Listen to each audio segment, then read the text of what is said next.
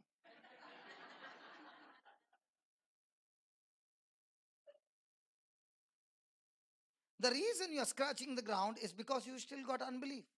Your identity is not of Christ. Your identity is still of who you are. Hallelujah. How come your feet are so polished, man? Scratching? How come your nails are so sharp? Oh, yeah, I pick up the snake in the air and I kill it in the air. How come you do that? Because I'm an eagle. I don't fight on the ground, I fight in the air. I don't fight with my sense knowledge, I fight with the word knowledge. I'm not on sight, I'm on faith. That's why I'm an eagle. But all my childhood went into a lifestyle where I was with my fellow brothers and sisters who are ducks and hens and cocks. And I learned from them. But thanks be to God, God sent a preacher who taught me my identity. God loves me, and that's why He sent a preacher who showed me my identity. And now I'm not interested in anything. I'm interested in who I am in Christ Jesus. So, what are you doing day and night? I'm sitting with the mirror. I look at myself in the mirror. How beautiful I look through the mirror called the Word of God.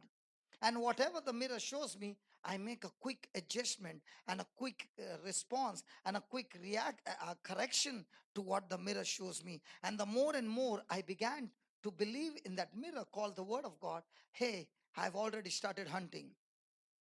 I'm no longer scratching for worms. I'm hunting. Praise God.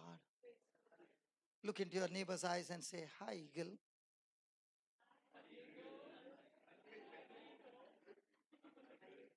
Now that person might be not responding to you. Tell that person, stop being a hen and a quack, quack, quack, quack. And because you're not responding. Hallelujah. Hallelujah.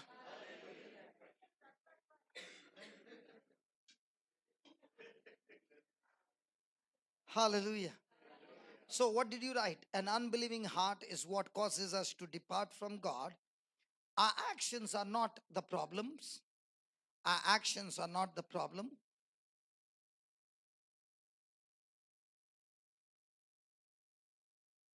They are the results. They are the results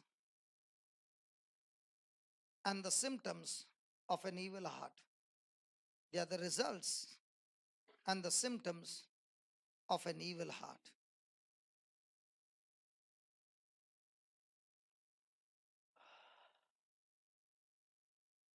Praise God. Praise God. So, is your action evil? Your heart is evil. That's why the action has come out evil. So, is it possible for a person to study the Word of God day and night and still have an evil heart? Just because you studied the Word of God doesn't mean you have a good heart. A good heart is a person who believed what he studied. Come on, let's lift our hands and let's pray to God to give us good things. Let's lift our hands and let's pray to God to give us good things. Jason, what happened to you? Yeah, praise God. I'm going to kill every one of you now.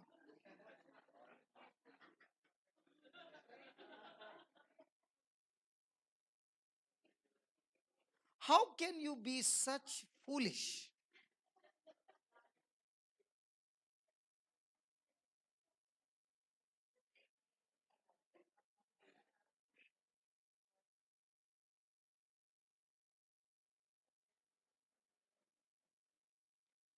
Do you know why you lifted your hand up? Because you have still not understood the truth. Come on, all the men lift your hands up. All the men will lift their hands up. What about a woman lifting her hand up? The reason she's lifted her hand up because she doesn't know whether she's a man or a woman. She's in unbelief. But will a woman lift her hand up when I say, all the men lift your hand up? If she's sure she's a woman, she'll say, no. Let's say, all the men lift your hand up. Come on, lift your hand up. All the men. Why is she not lifting now? Because she's saying, I'm not a man. Might be I put pant and looks like a shirt. So what? My clothing might look like man, but I'm not a man. Are you following? So when you are sure, why are you so sure? Because you believe in something. When I said let's lift our hand up and let's pray that go for let's ask God to give us good things, it's the biggest lie. Why am I saying that? Okay, this we learned so many times. Let's learn it again. Matthew 12:35. I've got so much a portion to finish, man. And my brother has given only up till 11 o'clock. Brother, आज 11 बजे है ना, चाय 11 बजे खाएगा पिएगा. हाँ. सच्ची?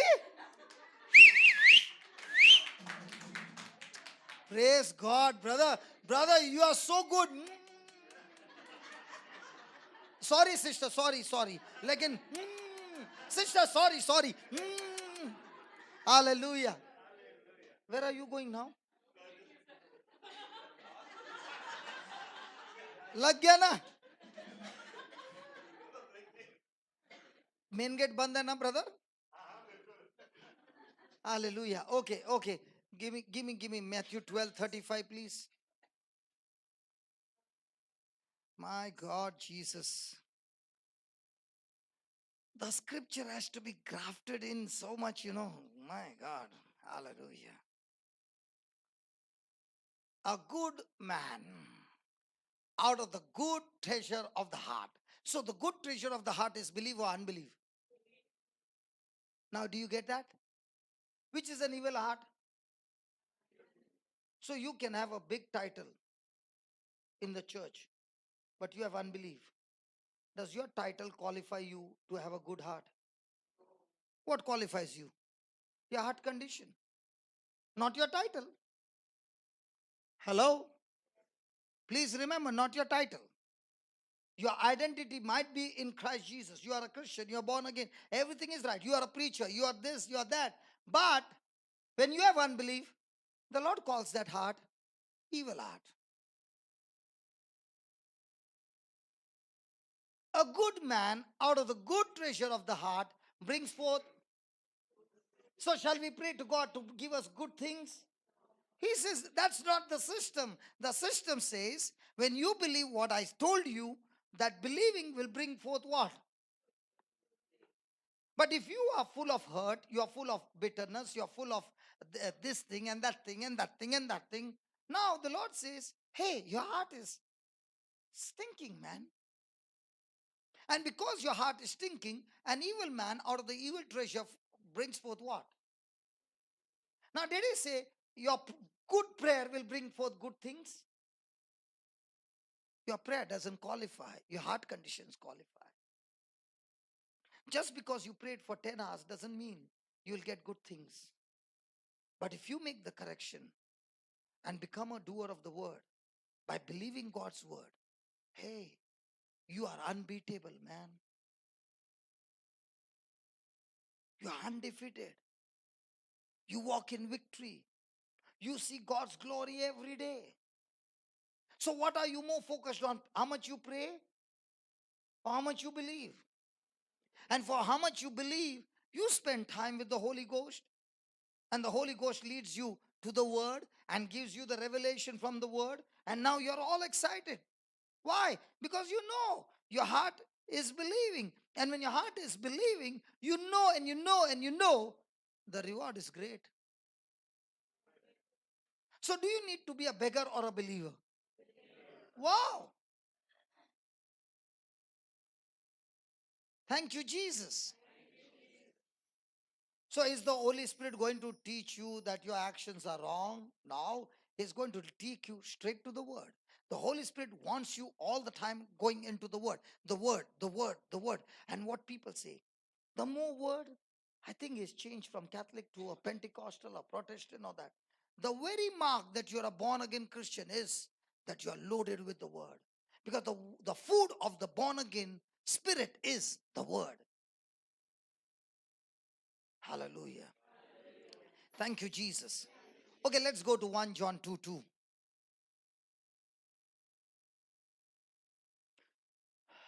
And somebody who knows English, please read it. Because the word is too big for me. All those who can speak good English, please read it, please. Felba, please read it. Ah, I want to check how much big word you can read.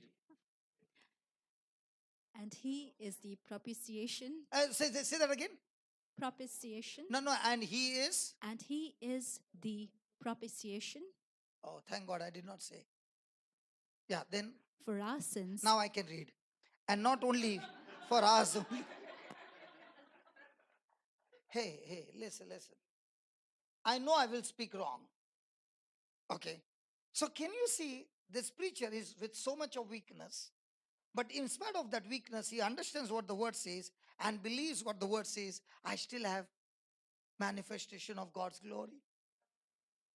Hey, can you see that?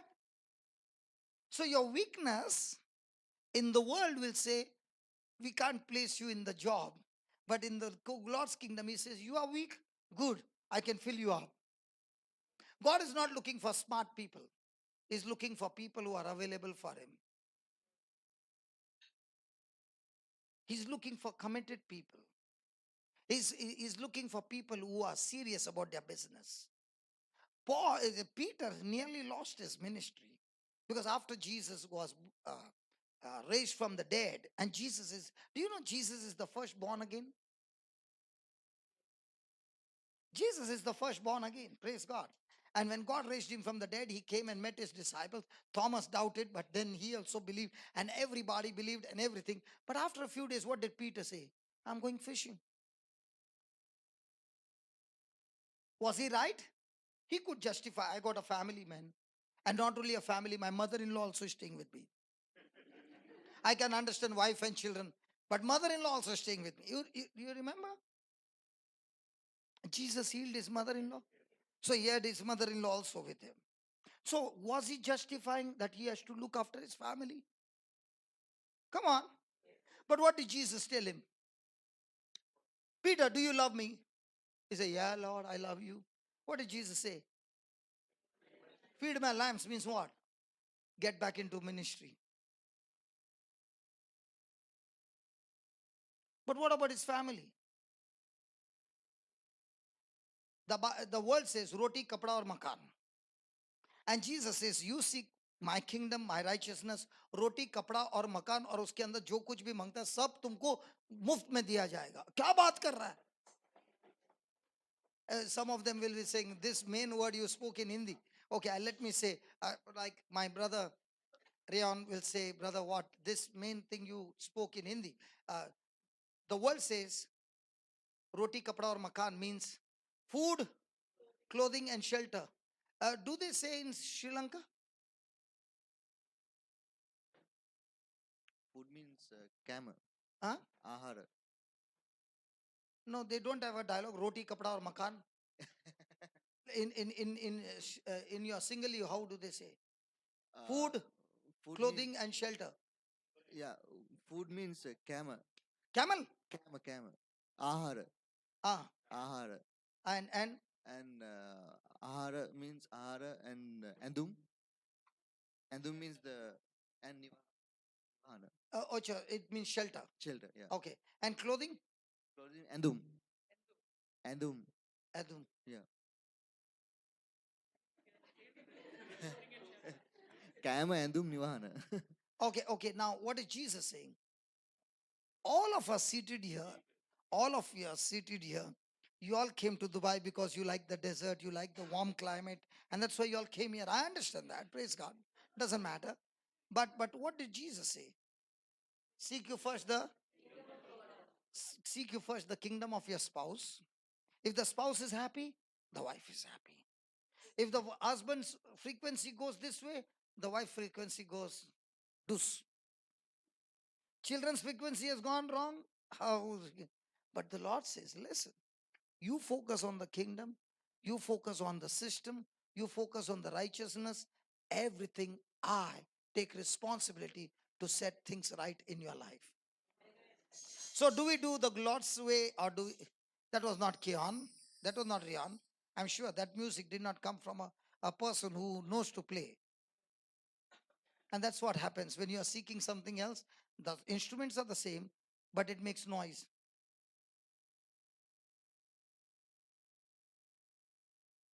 The instrument is the same, but it makes noise. But when you are in the system, in belief, the instrument is the same, but it makes music. Can I get some music, brother? Ah. See? Now, if I give you the same sticks and the same thing, what will you do? Just give her the stick, brother. Your neighbor. Yeah, just give her. Just play, play, play. Play, play, play. Play, no. Oh, don't break it, okay? Okay, go ahead. Can you see the difference? This is called as Pottu music. In Mangalore, they say, no, she did well. I'm not saying no, but she did well, but the music did not have the punch. It was like Pottu. Ah. Yeah. Richard is on your side, huh? Do you know why? What is he doing? Encouraging you that you can be a good musician. But at the moment, it was not that good. But you can practice and become good. Praise God. Hallelujah. Thank you, brother. I should learn from you. Always encourage. Play that music again. No. Play that music again. It's very good. See? See? See? What encouragement can do? So now, Savio, if he doesn't come, you have a musician. Hallelujah. Hallelujah. So Jesus is our advocate. He fights our battle. Praise God. And not only for us, but also the sins. Now, he doesn't say sin over here. He says sins. Sins means the very wrong action. He is the one who has paid the price for us and also for the whole world. Praise God. So write down some truths that we learn from here. The sins of the whole world. The sins of the whole world. Pause, just pause. Huh? I'm asking you. The sins of the whole world will be paid by Jesus. Amen?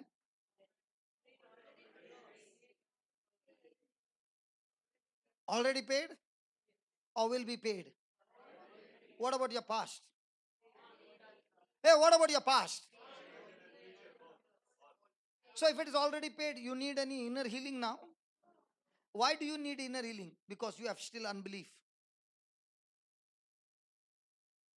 I like the eyebrows going so high. Some of them, the eyebrows went right up to the forehead, top to the hair.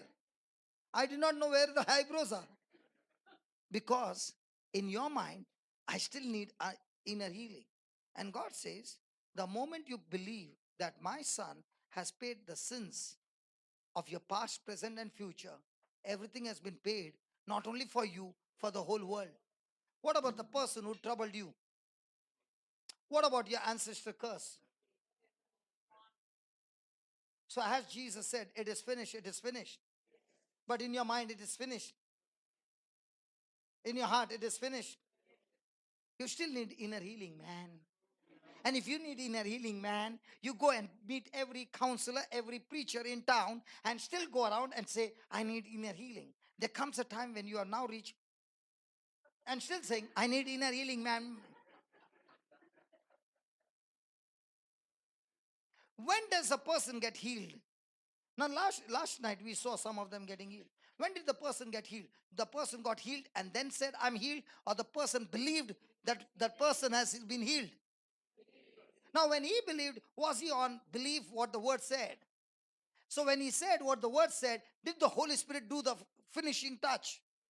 The same it is with inner healing, outer healing, above healing, around healing, below healing. All healing does the same.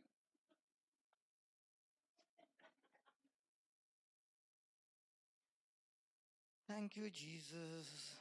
Hallelujah. Praise the Lord. So, all those who need inner healing, lift your hands up. Even if they want, they'll say,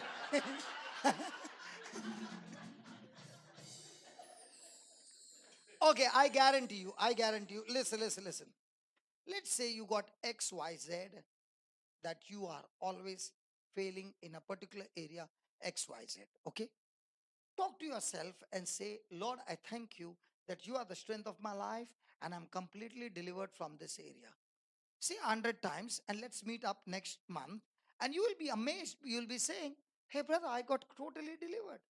I did not have anybody to lay hands on me. It got delivered. And you will say, brother, can you explain how it works? That's the system. Joel said, when you're weak, say that. That dialogue you know. So why are you saying, if you are innerly sick, you say I'm innerly? So by the stripes of Jesus, I'm outwardly healed, innerly sick. Hey, come on. The, the reason you are still struggling is because you still have unbelief. So let the weak say, let the poor say, let the curse say, let the stupid say, I am wise. I got a weak memory. Have you ever heard? But what about the past memories that you remember? When it comes to scriptures, you say, I've got a weak memory, brother. But what your mother-in-law said, and she's gone in heaven.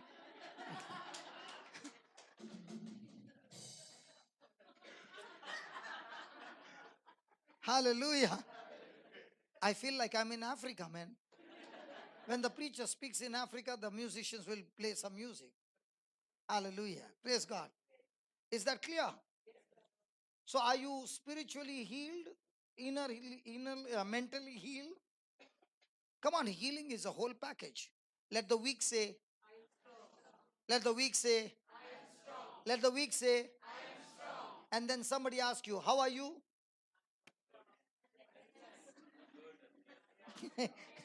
Please keep me in prayer. What happened? So what is that? Belief or unbelief? Thank God, now you are understanding. So when you are speaking that out of your heart, what did you bring? Good treasure, evil treasure. So what will come to you? That's the system. Listen, you don't need long prayers. You need right faith. That's why Jesus never said your prayer has healed you. He said your faith has healed you. Why? Because the person is following the kingdom system. Hallelujah. If we only follow God's system, it is so easy that you begin to wonder, oh my God, all these years, what was I doing? And you have God's ability on you when you believe the Holy Spirit who leads you to all truth. He is your helper. He now gives you His power, His ability to get the job done. Every day you are in partnership because the Holy Spirit is in you. Wow. And is only waiting for you. Come on, here is the scripture. Come on, I want you to believe. You just believe and I'll show you my glory. Praise God.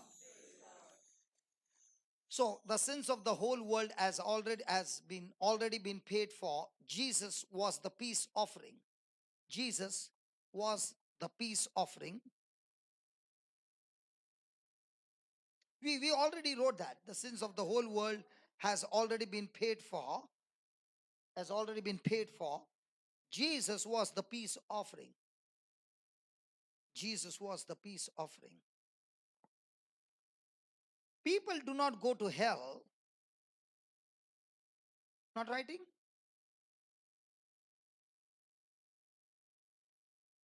People don't go to hell. People do not go to hell for their sin action, for their sin action, but for their unbelief. And please put a circle there, and that's very important. How many times you have heard people saying people go to hell because of their sin? That's the biggest lie. Jesus has paid the price for every sin of the whole world. People go to hell because they refuse to accept the sacrifice of Jesus. They have unbelief towards the works of Jesus on the cross. They have unbelief towards Jesus' resurrection. Amen. Write down, when we accept what Jesus did for us, when we accept what Jesus did for us, when we accept what Jesus did for us, we will begin living, we will begin living, we will begin living our lives, we'll begin living our lives as beggars.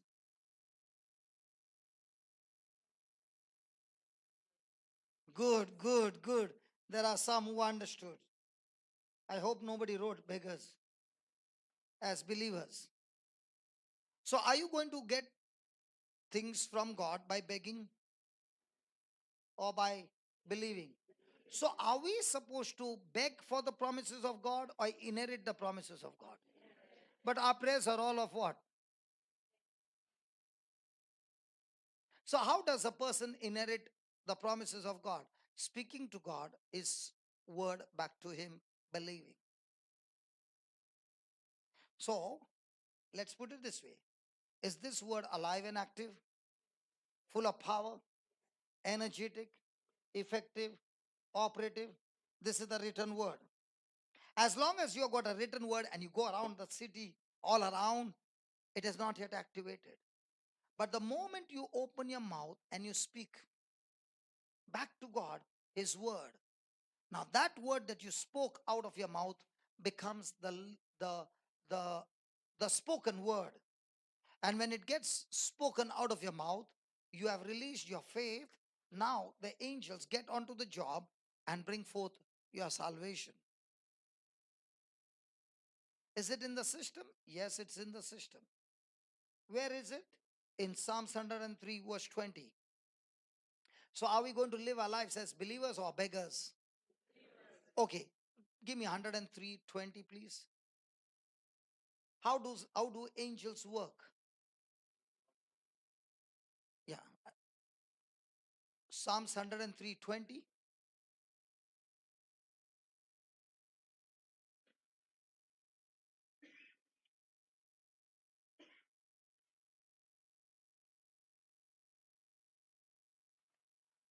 Bless the Lord. That means the angels are praising God. You is angels. How many of you believe the angels are all the time praising and worshiping God? Yes.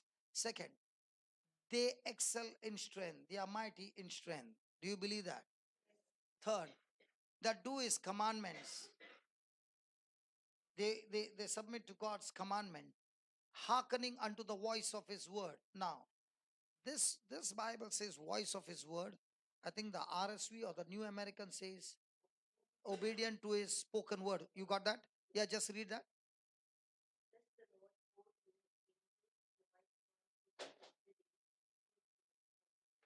Obedient to his spoken word. Now let's take both together. Obedient to the voice of his spoken word. Now what is that voice? Believing. So when you believe and speak the written word out of your mouth, it becomes the voice of God's spoken word. Even though it came out of your mouth, it's still not your word, it's God's word. And when the angels hear his spoken word with confidence, with spoken out of, filled with faith, the angels get onto the job.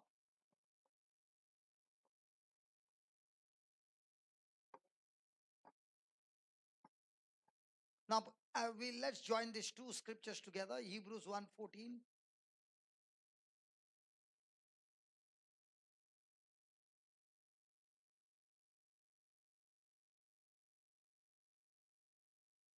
Hebrews 1:14. Are they not all ministering spirits? Are they not the angels all ministering spirits? Okay, give me 13, brother, so that we understand he's talking about the angels. But to which of the angels said he at any time, sit on my right hand until I make thy enemies thy footstool? So is he talking about the angels? Yes. 14.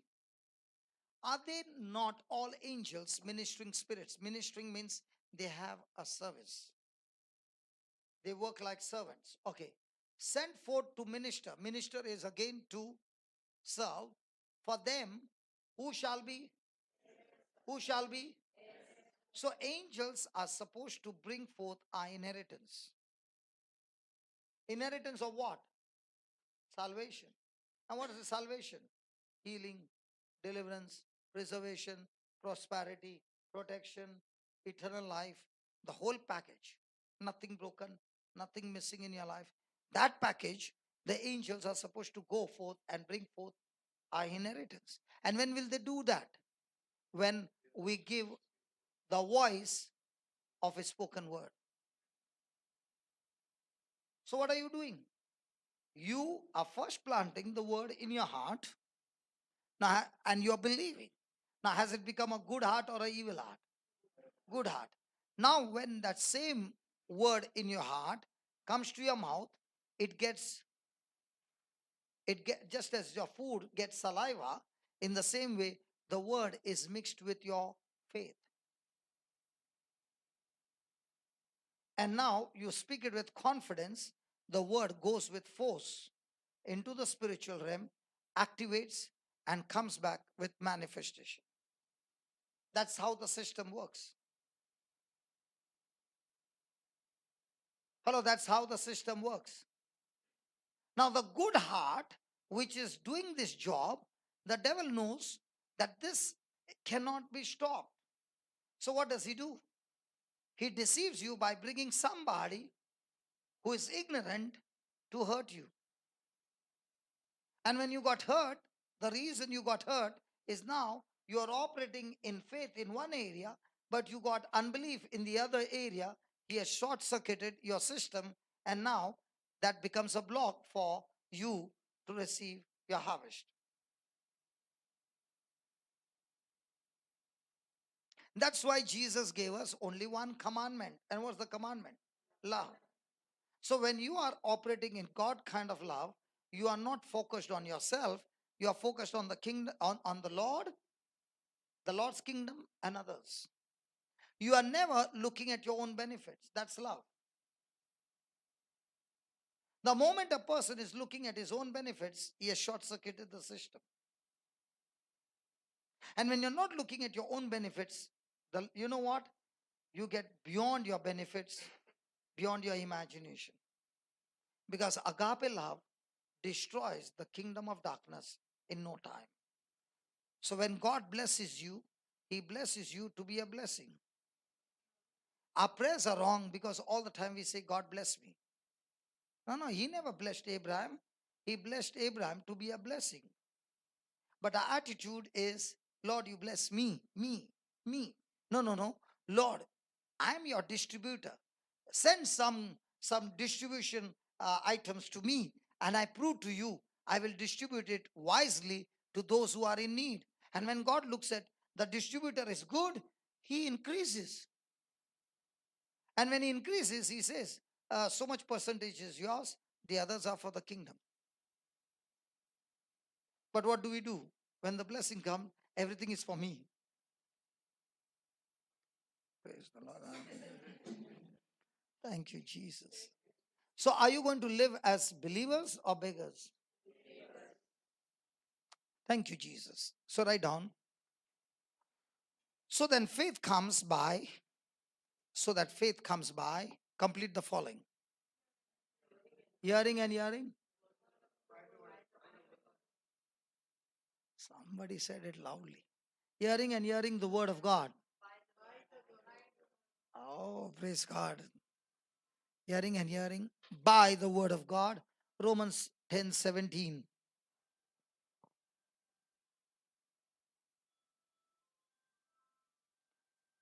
Did it disturb you? Hello, did it disturb you? You're a believer. And you're saying, this music doesn't disturb me because there are bigger music at home. And I'm so trained with bigger music that this music is soothing for me. Hallelujah. Hallelujah. I'm so used to all this music. This is a soothing music. No problem. I've trained my heart, I've trained my mind not to get diverted with such silly things. I have focused on my Jesus. Amen. Okay, write down. The Holy Spirit does not convict believers.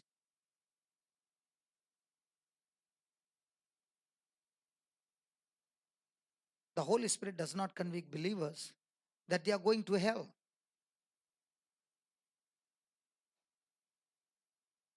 That they are going to hell.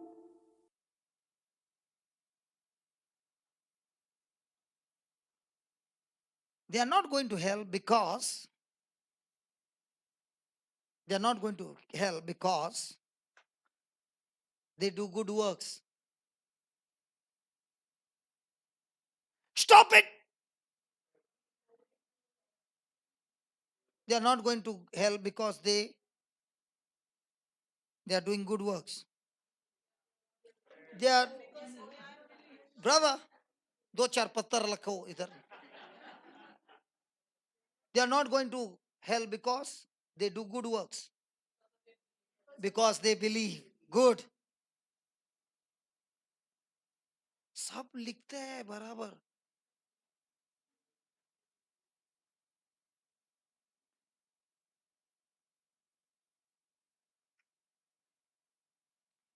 When we were small, the teacher was angry and she used to throw duster, no? It must have stopped in that school, in the school of the Holy Spirit, that the stones are still coming. Okay. Now let's go to Acts chapter 10, Acts chapter 16. Acts chapter 16.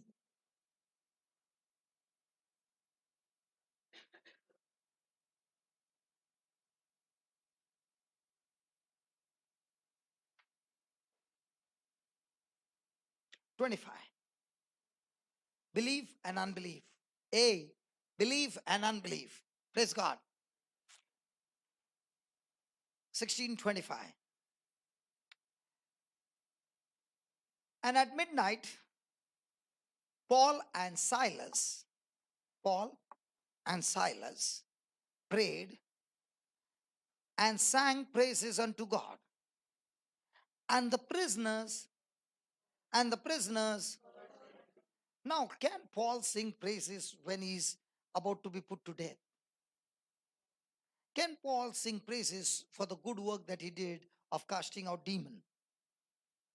Can Paul sing praises of God for being beaten up with the rods for casting out demons? Can Paul praise God for the crowd bashed him up completely? But what is Paul doing? Hello, what is Paul doing? Praising and singing unto God. Now, is Paul in belief or unbelief? But does his situation says that he's supposed to be in belief or unbelief? Did God show up when he was being beaten up? He could have said, Lord, today while leaving, I said my Psalm 91. Then you ask Silas, did you say Psalm 91 today? Oh, I forgot. That's why, man. And Silas would have said to Paul, my mama told me not to go with you. You know why? Everywhere you go, you create problems. Simply at all, I came with you. And now I'm in trouble. Now, were they both in prison? Did they have anything to do with praising God now with that pain and sorrow and what they were going through? No. But yet, did they praise God? What is that action symbolizing? Belief or unbelief? What if we were in that situation? My sister Felba, Savio, and Rayon, and my other sister. What's your name, sister? Julia. Julie. Okay, Julia. Okay. So you are excellent. Dhanyavade Shula. Dhanyavade Shula. When everything is going wrong in the office, Dhanyavade Shula. At that time it is happening. Let's be honest.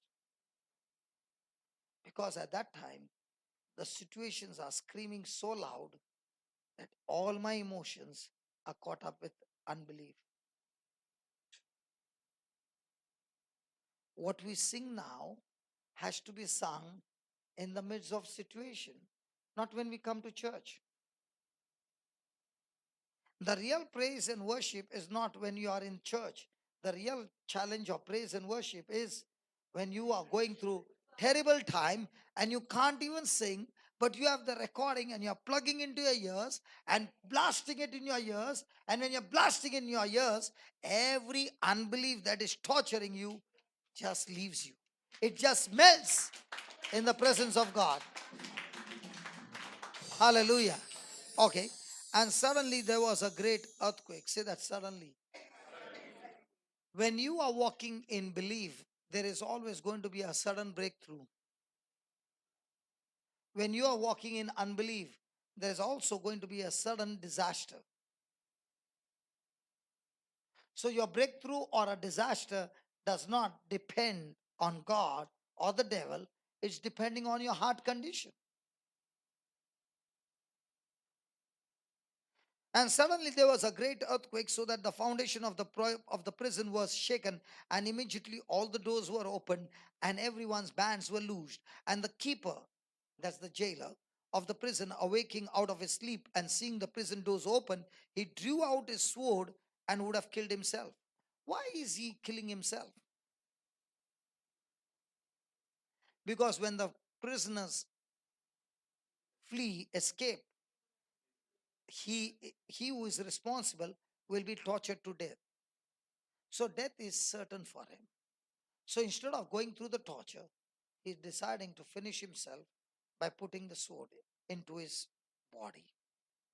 Now, if Paul was not in the Lord, he would have told Silas, just keep quiet. Let him put in the stomach, and then we'll say, hey, dinka dinka, main idhar hi hai. Hey, main idhar hi hai. I did not escape, I'm here only. Not get the sword out. But you are still going to die. Correct? But what is Paul doing? Supposing that the prisoners had fled, Paul cried out with a loud voice, saying, don't do thyself no harm, do thyself no harm, for we are all here. Come on. The doors have opened, the chains are broken. What's that indication? Holy Spirit is saying, come on, you are set free, leave the prison and run, man. Paul, run. And what is Paul doing? Why is Paul not running? Felba, why is Paul not running? Felba, I want to ask you one question. Okay? You and the music ministry are singing, and you, the whole team, is filled with glory. Now, do you want to stop your music because the time is up? Supposing you were not here. Here, there is time. Stop. But you are not here. You all were practicing. And you had to close down by 7:30. Only the four of you are there. And you were filled with the glory of God. Do you want to close and get out of that glory? You'll say, forget the dinner, man, forget the sleep. I just want to stay in this glory. And that's what happened to Paul. When he saw the supernatural, he said, who wants the time? He's just in that glory. Even if there is a road for me to escape, I don't want the escape, I want the Lord. What if we were in that place? What would we do? Because let the presence of God be with the jailer. I'm running. Yeah. Yeah. He wanted to stay there only. Yeah. But what did Jesus say? Now, was the transfiguration over? When Jesus came back, they saw the glory and Jesus was back to normal. But what is he saying? We'll still stay there. But what did Jesus say? Now it's time to go down. Were they on the mount? Yes. When you're praising God, you're climbing up. You enjoyed the God's glory. Don't stay there. Now come with God's glory to set the captives free. Hallelujah. So Paul was interested in his life or interested in God? Was he full of belief? And when he saw somebody who is going to be is putting himself to death. Now, was the jailer who was handed these prisoners, put them in the innermost cell? So the jailer must have even tortured them. We don't know. Now, is Paul saying, shh, let him kill, then we'll. Hey, before he dies, hey, dinchika, dinchika, dinchika, dinchika. Okay? But what is he doing? Even there, he's saving his life. Hallelujah. Then he called for a light. Who? The jailer. And sprang in and came trembling and fell down before Paul and Silas. Hey, who is the boss, man? What turned him from a boss to fall at his feet? The love, the glory of God, the presence of God. Even jailer understood this people are not ordinary. Their God is the living God. He's been put in the prison for preaching the gospel. And the crowd that did not know, who had been unbelief, they bashed them up. And even though they were bashed, they still did not stop praising their God. I want the God that whom you serve. I want to know that God whom you worship. Hallelujah. And he brought them out and said, what must I do to be saved? And they said, pray to Jesus and keep on fasting and praying, and you and your household will be saved.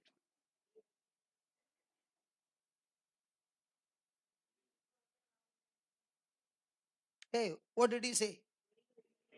Hey, what did he say? Pray or believe? And which one are we?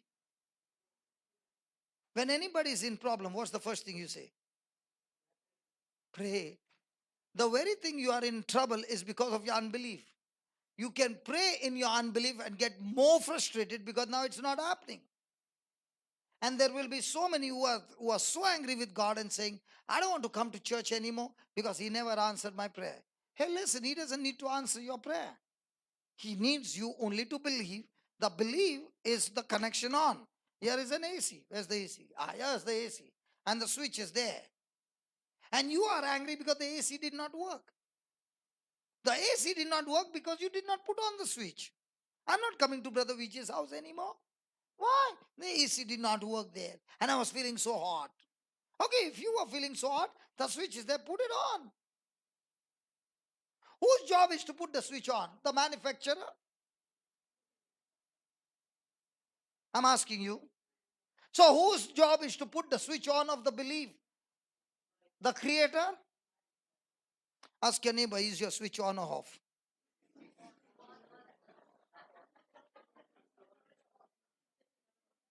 If it is on, can you stop begging and start believing? Hello? If your switch is on, can you just shut your mouth begging and keep on believing, which made the switch on? Hallelujah. Thank you, Jesus. Praise God. So how does a person get saved?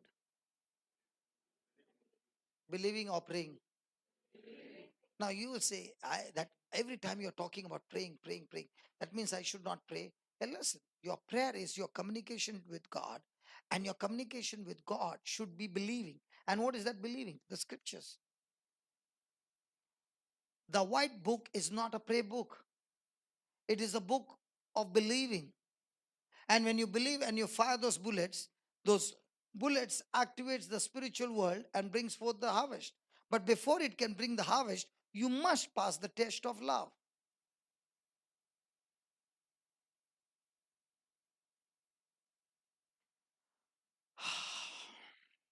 Thank you, Jesus. Give me Romans 4:8. Are you understanding the truth now? So shall we pray to God to bless you? Shall we pray to God to give us good things?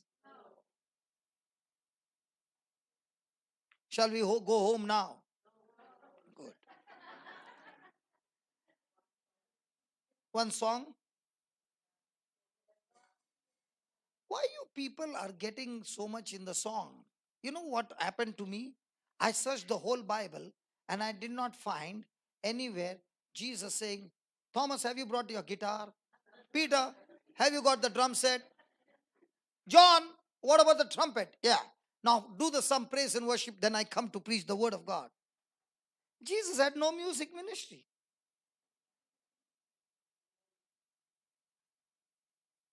Get this thing in your system.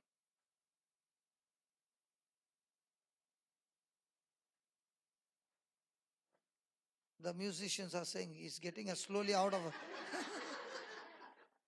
he's getting slowly out of our job. Hallelujah. Hallelujah. But can you get that in your system? Music does not bring a change. I guarantee you, you sit and listen to the music day and night, and another person listens to the teaching day and night. I guarantee you, the one who is listening to the teaching will come back with authority, with transformation of life, and the one who will be listening to the music might be crying, might be leaning down, might be prostrating, but no change in his thinking. That's why Jesus did not say, go to the ends of the earth and have good praise and worship music. He said, go and preach my word. Why preach my word? Because that word preaching is what brings salvation. That word preaching is what brings belief. Okay, give them a song.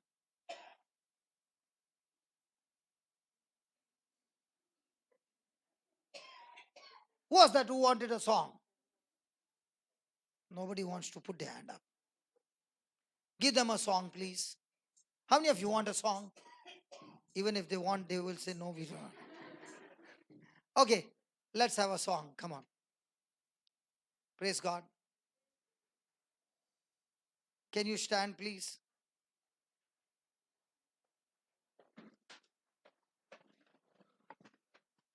Hey, only one song, huh?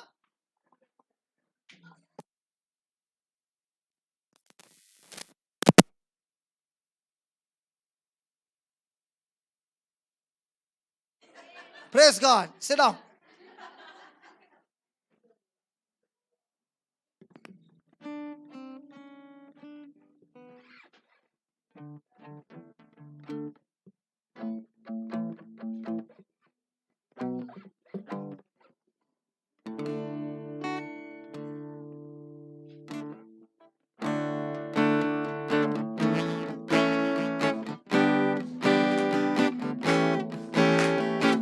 Let's clap our hands to the Lord.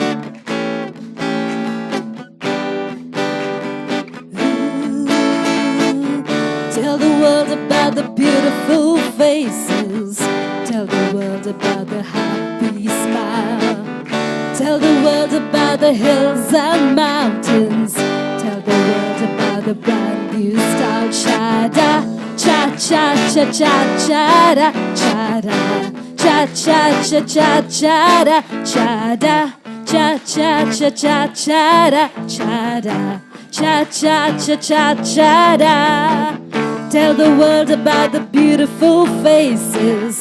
Tell the world about the happy smile. Tell the world about the hills and mountains. Tell the world about the brand new style. Cha-da, cha-cha-cha-cha-cha-da, cha-da. Cha-cha-cha-cha-cha-da, cha-da. Hold on. Cha-cha. Hold on. It doesn't look any brand new style, man. The same old. Give some style, man, that you got the Holy Ghost in you. The kingdom of the Holy Spirit comes to give you what? joy. There's that song, no, joy, peace, and right, joy. What is that? No. There's a song, no. No. You sing this song, but what is that song?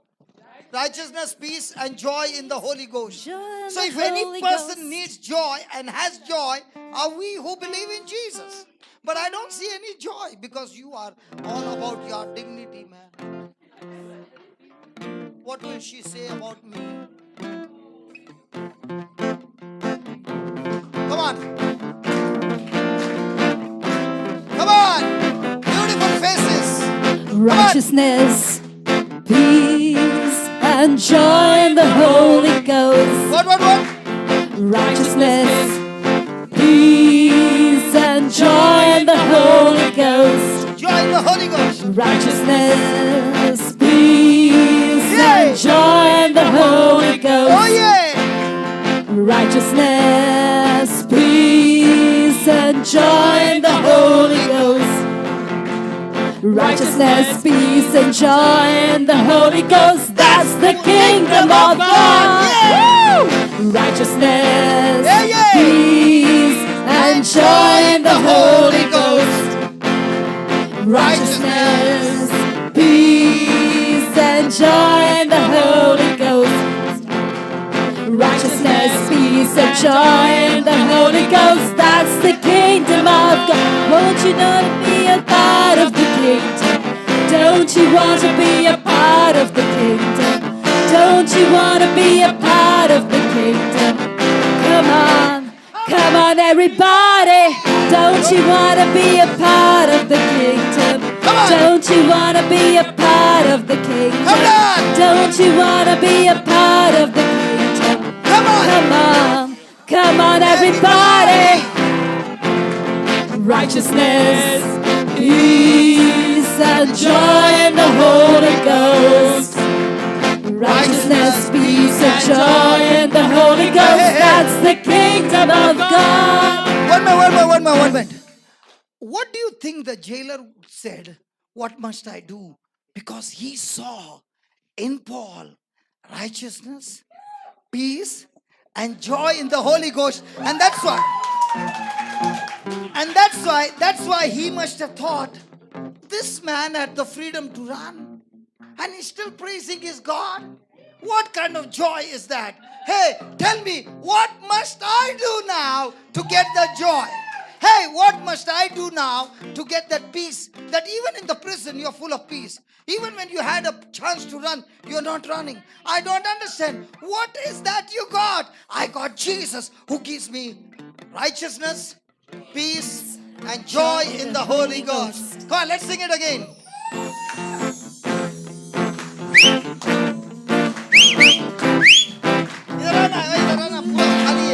Righteousness, peace, and joy in the Holy Ghost. Righteousness, peace, and joy in the Holy Ghost. That's the kingdom of God. Come on! Righteousness, peace, and joy in the Holy Ghost. Righteousness, peace, and joy in the Holy Ghost. That's the kingdom of God. Won't you want to be a part of the kingdom? Won't you want to be a part of the kingdom? Won't you want to be a part of the kingdom? Come on everybody. Don't you want to be a part of the kingdom? Don't you want to be a part of the kingdom?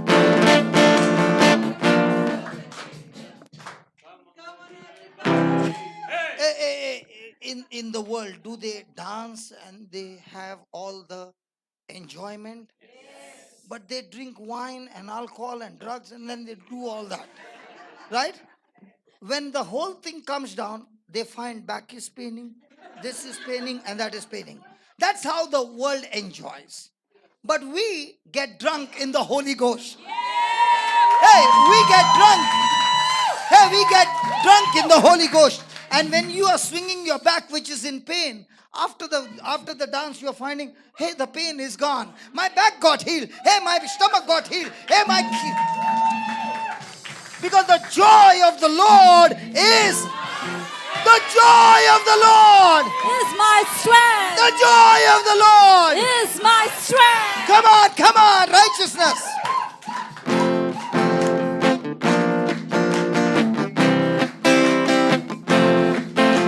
Righteousness, peace, and joy in the Holy Ghost. Come on. Righteousness, peace, and joy in the Holy Ghost. That's the kingdom of God. Righteousness, peace, and joy in the Holy Ghost. Righteousness, peace, and joy in the Holy Ghost. That's the kingdom of God. Won't you want to be a part of the kingdom? Won't you want to be a part of the kingdom? Won't you want to be a part of the kingdom? Come on everybody. Won't you want to be a part of the kingdom? Won't you want to be a part of the kingdom? Won't you want to be a part of the kingdom? Come on everybody. Righteousness, peace, and joy in the Holy Ghost. Oh yeah. Righteousness, peace, and joy in the Holy Ghost. That's the kingdom of God. Righteousness, peace, and joy in the Holy Ghost. Righteousness, peace, and joy in the Holy Ghost. That's the kingdom of God. Won't you want to be a part of the kingdom? Won't you want to be a part of the kingdom? Won't you want to be a part of the kingdom? Come on everybody. One minute. Somebody comes to somebody and says, hey, how come you are so much dancing and so much joyful when you have done so many blunders in the past in your life? And that person is saying, hey, all that blunders that I did, I was a candidate without any election to go to hell. But thanks be to God, somebody preached to me Jesus, and the moment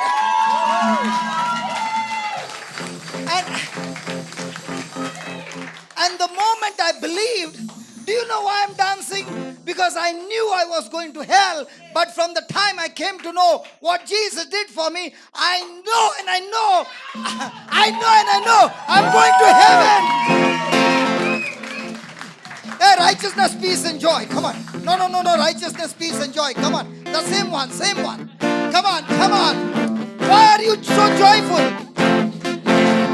Righteousness, peace, and joy in the Holy Ghost. Hey. Righteousness, peace, and joy in the Holy Ghost. That's the kingdom of God. Hey. Righteousness, peace, and joy in the Holy Ghost. Hey.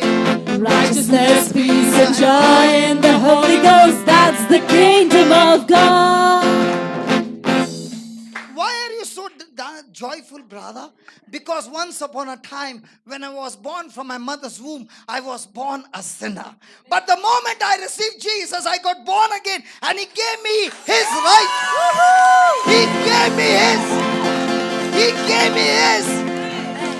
gave me His righteousness. And because I have the nature of God, I know every situation that is coming against me is under my feet. And that's why I am celebrating. Amen.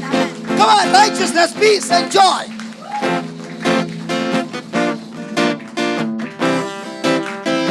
Yeah. Righteousness, peace, and joy in the Holy Ghost. Hey!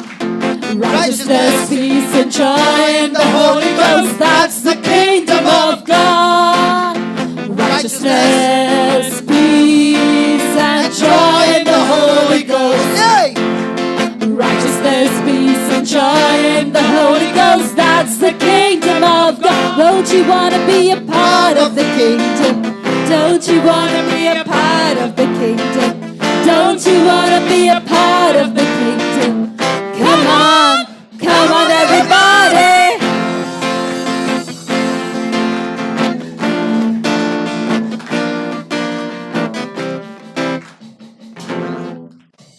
Hey brother, last month I saw you in pieces, man. Yeah, you last month you saw me in pieces because I was full of unbelief. Thank God I went to upper room ministries and hey, hey, hey, I went there in pieces and I heard the preaching and I realized who I am in Christ Jesus. He turned my pieces into the peace of God that surpasses. He turned.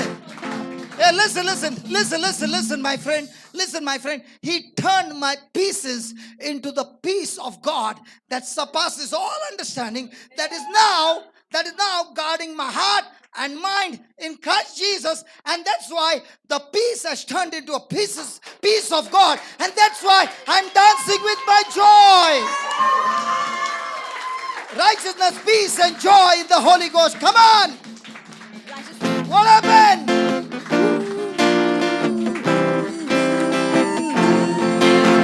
Righteousness, peace, and joy in the Holy Ghost. Come on. Righteousness, peace, and joy in the Holy Ghost. That's the kingdom of God. Righteousness, peace, and joy in the Holy Ghost. Righteousness, peace, and joy in the Holy Ghost. That's the kingdom of God. Righteousness, peace, and joy in the Holy Ghost. Righteousness, peace, and joy in the Holy Ghost. That's the kingdom of God. Don't you want to be a part of the kingdom? Don't you want to be a part of the kingdom? Don't you want to be a part of the kingdom? Come on everybody. Don't you want to be a part of the kingdom? Don't you want to be a part of the kingdom? Don't you want to be a part of the kingdom? Come on everybody.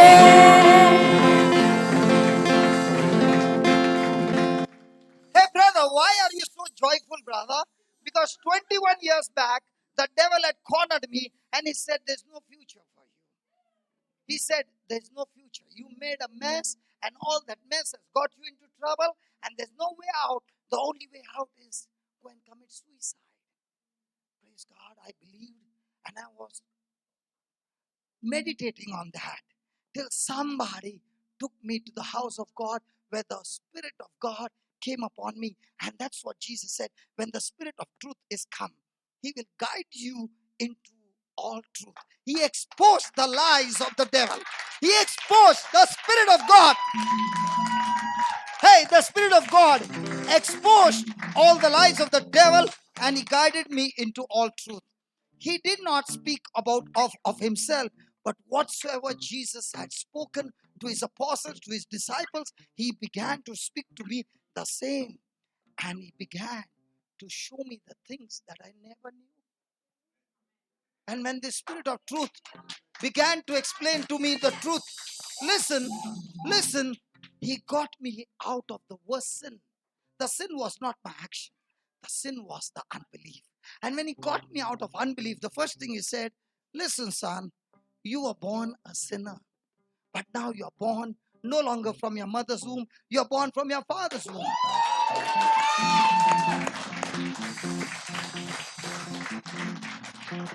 And he said, you were born to fail. You were born to be a victim. You were born to be living a defeated life. But now that you're born from the Father's womb of heaven, you have the very nature of Christ planted in you. And I said, what? Me and the nature of God? He said, yes, God doesn't look at your past. He looks at you. And the moment you believed, and the moment I believed, I thought my life was over. The devil told me a lie. He said, your life is over. The nerve that has been cut off, your life is over. Hey, your life is over. Hey, your life is over. There's no future for you. Do you know all kinds of mess you did?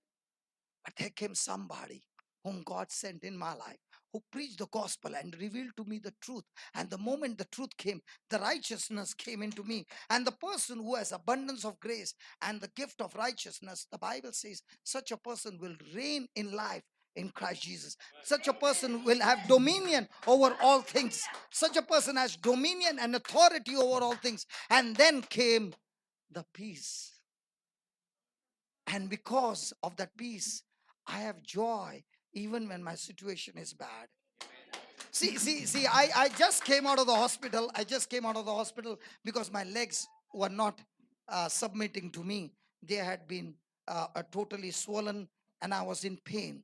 But when I look at what the Lord has done, I'm not looking at the legs. I'm looking at Him. And because of Him, I am rejoicing. Hallelujah. And if Paul could rejoice in the prison, I can rejoice in the pain in my legs. And when I'm praising God, the legs which are bound, the chains are broken. Amen. I said the chains are broken. Amen. I said the chains are. Hey, I said the chains are Broken. I don't know about you. When I'm dancing in the presence of God, my chains are broken. I don't know about you. I don't know about you. It's my belief that has broken the chains. What about you? It is Hey, what about you? broken into And pieces. there is some jailer in this world who is coming to me and saying, hey, how did it break, man? How come you are having joy when everybody is depressed? Everybody is talking about the economy. Hey, listen, I don't live on world's economy. I live on heaven's economy. And I don't know about you. I don't know about you. But my God says He supplies. Hey, He supplies. So when did you think you are the source? You are the provider. The company is not my provider. My God is my provider. He is the So don't you threaten me with all those things. I'll get you off the job. Listen, anyway, my job is from God. My supply is from God. He is my provider. And even if you're being nasty to me, my joy and peace will change you and you will become a believer. Yeah, you will become a believer because of my lifestyle. Hey, Felba, put that faces and beautiful and new lifestyle. Come on. Cha, cha, cha, cha, cha, cha, cha. Cha cha cha cha. Now it makes sense that my face is different. Yeah, you can see some scars on my face, and they can say at the immigration, "Ela bazula gheun tak re." But when they check me, they say, I don't find any fault in you. Do you know why? Because Christ in me has taken away all those faults in me. Hallelujah. Hallelujah. Hallelujah. Hallelujah. Hallelujah. Come on, put that beautiful places.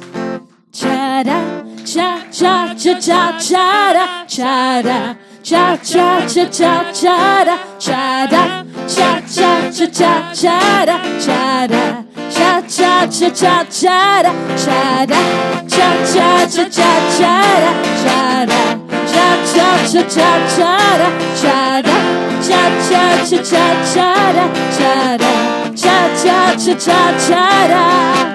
Tell the world about the beautiful faces. Tell the world about the happy smile. Tell the world about the hills and mountains. Tell the world about the brand new star. 'Cause the world is full of wonder and the world is full of fun. Tell the world about the Father. Tell the world about the Son. 'Cause He loves you. And He loves me. Tell the world about the power and majesty.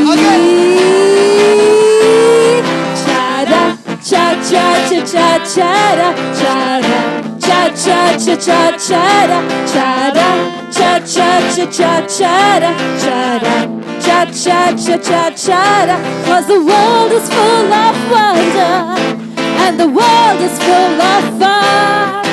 Tell the world about the Father. Oh yeah. Tell the world about the Son.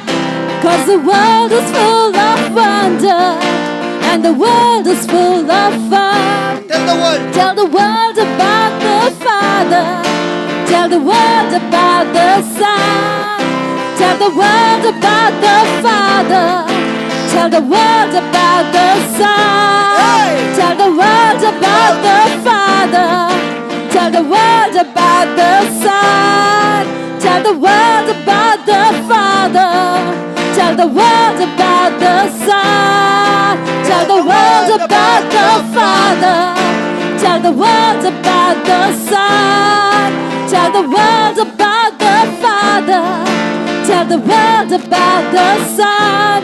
'Cause He loves you and He loves me. Tell the world about His power and majesty.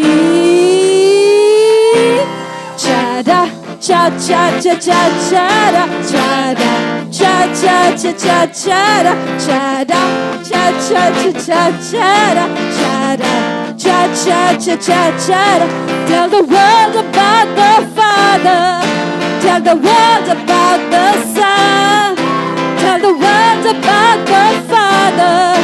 Tell the world about the Son. Hey, Tell hold the on, world. hold on. Tell the world about the doctor. Hey, come on. Tell the world about the doctor. Why are you talking about the doctor? What's the reason? No, what's the reason? Because of unbelief. Why are you talking about your trouble? Because of the unbelief. But when you go and tell the world about the Father and the Son, and what are you talking about the Father and the Son? Just one thing. He loves me. Because of His love, He has done all these things, and He continues to do because He loves me. And He doesn't love me because I'm good. He loves me even when I was His enemy. His love for me is not conditional. His love for me is unconditional. And that's why I'm rejoicing, because He loves me. And He continues to love me day and night. Hallelujah. Hallelujah. Hallelujah. So let's make this commitment and say, Lord, I've been so wrong that when I have opportunity, I talk about economy, I talk about what's happening, World Cup, and some World Cup is happening, right? And you are talking about all those things. Why don't you talk about the World Cup for all eternity? Jesus who won the battle for us. And when you talk about that match, you can take that person who is destined to go to hell. You can turn his destiny into heaven.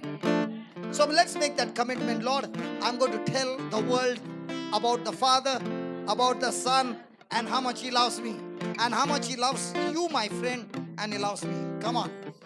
Come on. Tell the world about the Father. Tell the world about the Son. One more time. Tell the world about the Father. Tell the world about the Son. Tell the world about the Father. Tell the world about the Son. Tell the world about the Father. Tell the world about the Son. 'Cause He loves me and He loves you. 'Cause He loves about the power and majesty. Cha-da, cha-cha-cha-cha-cha-da, cha-da, cha-cha-cha-cha-cha-da, cha-da, cha-cha-cha-cha-cha-da, cha-da, cha-cha-cha-cha-cha-da. 'Cause the world is full of wonder, and the world is full of fun. Tell the world about the Father. Tell the world about the Son. 'Cause He loves you and He loves me. 'Cause He loves you and He loves me. 'Cause He loves you and He loves me. 'Cause He loves you and He loves me. 'Cause He loves you and He loves me. 'Cause He loves you and He loves me. 'Cause He loves you and He loves me. Tell the world. Tell the world about His power and majesty. Cha-da, cha-cha-cha-cha-cha-da, cha-da, cha-cha-cha-cha-cha-da, cha-da, cha-cha-cha-cha-cha-da, cha-da, cha-cha-cha-cha-cha-da, cha-da, cha-cha-cha-cha-cha-da, cha-da, cha cha cha cha cha cha cha cha cha cha cha cha cha cha cha cha.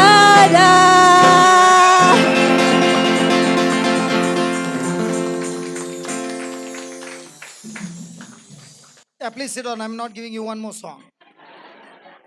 Hallelujah. Hallelujah. Now, how many of you were singing a song? You all were not singing? Come on, were you singing the song? Or were you confessing your faith?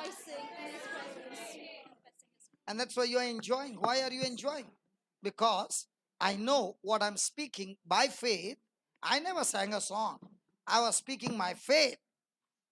And when I was speaking my faith, I know by faith what I was speaking is manifesting in my life. Thank you, Jesus. Hallelujah. So we were in Romans chapter 4, verse 8. If you find your neighbor is too serious, take your two fingers and start tickling your neighbor.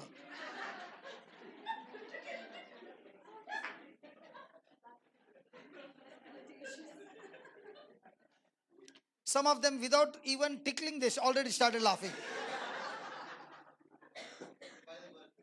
Some people, only you show them the finger, they start. Hallelujah. So Romans 4:8, please. Brother Rohit, Romans 4:8, please. See, this morning is so good when there's no break. This is really Holy Ghost leading. No break. Do you know how many, what was Jesus' length of preaching without a break? 3 days and nights. And after that, he got a break. And then he realized, oh my God, these people have not eaten anything. After how many days? We are much better. Hallelujah.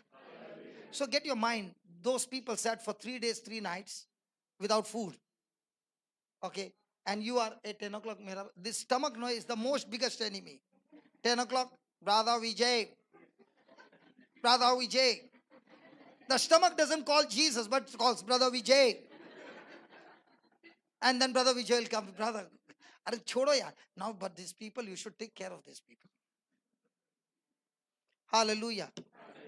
When you are in trouble in the office, do you say lunch break? Or you want to save your job? Or do you want to produce the result? Okay. Blessed is the man to whom the Lord will not impute sin. What is the meaning of the word impute?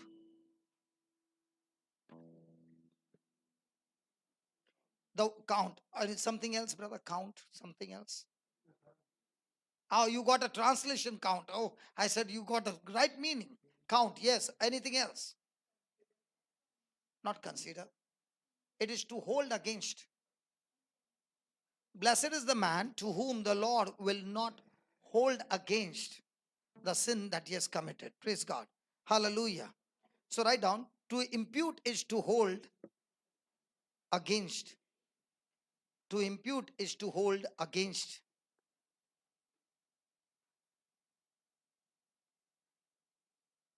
And Romans 4:8 says, and Romans 4:8 says, God will not hold sin action. God will not hold sin action against the believer. Against the believer. Hold on. Somebody will say, hey. If you are saying that, that means I can go and commit sin. No, you can't. Why you can't? Because you had a sin nature that took you to sin. Now, if you believe you are the righteousness of God, and your mind is believing that you are righteousness, then you will go about doing good. How many of you have seen a cat sit in a mug? How many of you have seen a pig sitting in a mug? Why is the cat not sitting? Because that's not his nature. In fact, the cat will all the time lick its fur and keep it absolutely clean. Hallelujah. But what about what about the pig? You give him a good Johnson baby shampoo bath. It's not there. So what makes you laugh? So it's there. Johnson baby shampoo is there. You don't have children? Then you did not use Johnson baby. There is also Johnson baby powder. Yeah. My sister is saying something. Please, hold on. Because it's expensive. I understand. You can't afford my products. Hallelujah. Hallelujah. Doesn't matter. And then you put the pig Johnson baby lipstick as well. And after all the decoration, you send him out to play. Where will he play? He'll play in the muck. Why? Because that's his nature. In the same way, the Lord says that he will not hold anything against the action of a believer, because the believer is no longer a sinner. Now he has become righteous. He has been made righteous. Who did that? The action of Jesus on the cross. Now, this change that took place in a believer is the work of the Holy Spirit. Now, the Holy Spirit has finished his job. Now, what is the job of a Christian? The job of a Christian is to live in the new nature. And in this new nature, the Holy Spirit has opened his spiritual senses, which were closed before, and therefore he understands the scriptures which he could not understand before. And that's why Jesus said to Nicodemus, listen, Nicodemus, you cannot enter the kingdom of God unless you are born again. Why? Because spiritual things cannot be understood by an by a person who is not regenerated. So what happens when a person got born again? The Holy Spirit came and regenerated you. You are a complete new creature. You are no longer coming from the lineage of Adam and Eve. You are coming from a lineage of Jesus. So on this planet Earth, there are two lineage. Human beings are of two kinds. One, coming from Adam and Eve with corrupted nature or sin nature. And two, are people who have accepted Jesus and the Spirit of God has come into them and they are born again, a new creation. And therefore, we are no longer banished children of Eve. We were born banished children of Eve. Means what? We were born in the kingdom of darkness. And that's why we baptized the child. Now we baptize the child, but when the child grows up, the child has to make his own decision. The Holy Spirit has come. The Holy Spirit has regenerated. But the child has not gone into studying the truth. The Holy Spirit will reveal the truth. But what is very important is the person must have fellowship with the Holy Spirit, who will lead you into all truth. Amen. Hallelujah. Thank you, Jesus. That's why the Holy Spirit is not interested in showing your wrong actions. He is all the time interested in showing you your unbelief. Because if he can get that unbelief out of you, then now you're walking in victory. You are now inheriting God's promises. God's promises cannot be earned with your labor. It can be received only by gift from God. And gifts you don't earn for gifts. Gifts are given out of love. But you have to unwrap the real gift. And in the same way, God has given us gifts of the promises. What is unwrapping? Believe. Hallelujah. Thank you, Jesus. Now, I'll tell you my real story, okay? When I started studying the Bible and I read that scripture, when you shall lay hands on the sick, they shall surely die. That's why many people don't lay hands. What did he say? They shall recover. When I read that, I said, Lord, I choose to believe this. So he said, if you believe this, go and start laying hands and I'll show you my glory. And I started laying hands, believing in that scripture. Now, did I feel any power? No, I did not feel any power. But I started laying hands and I saw result. Now, there were so many I was in the Konkani prayer group, okay? And I was the youngest in the Coke team at the age of 33, because all those who were there, most of them were. And they had a belief that if you go and lay hands, that affliction will come on them. So they would pray but never touch the person. But they did not know the spirit also works Wi-Fi. You don't need to touch. The moment you have unbelief, it's already downloaded. Hallelujah. So they were in the renewal for 15 years, 17 years, but they never saw healing. Why? Because of their unbelief. And they would find that when I would open my mouth and I would lay hands, I would see result.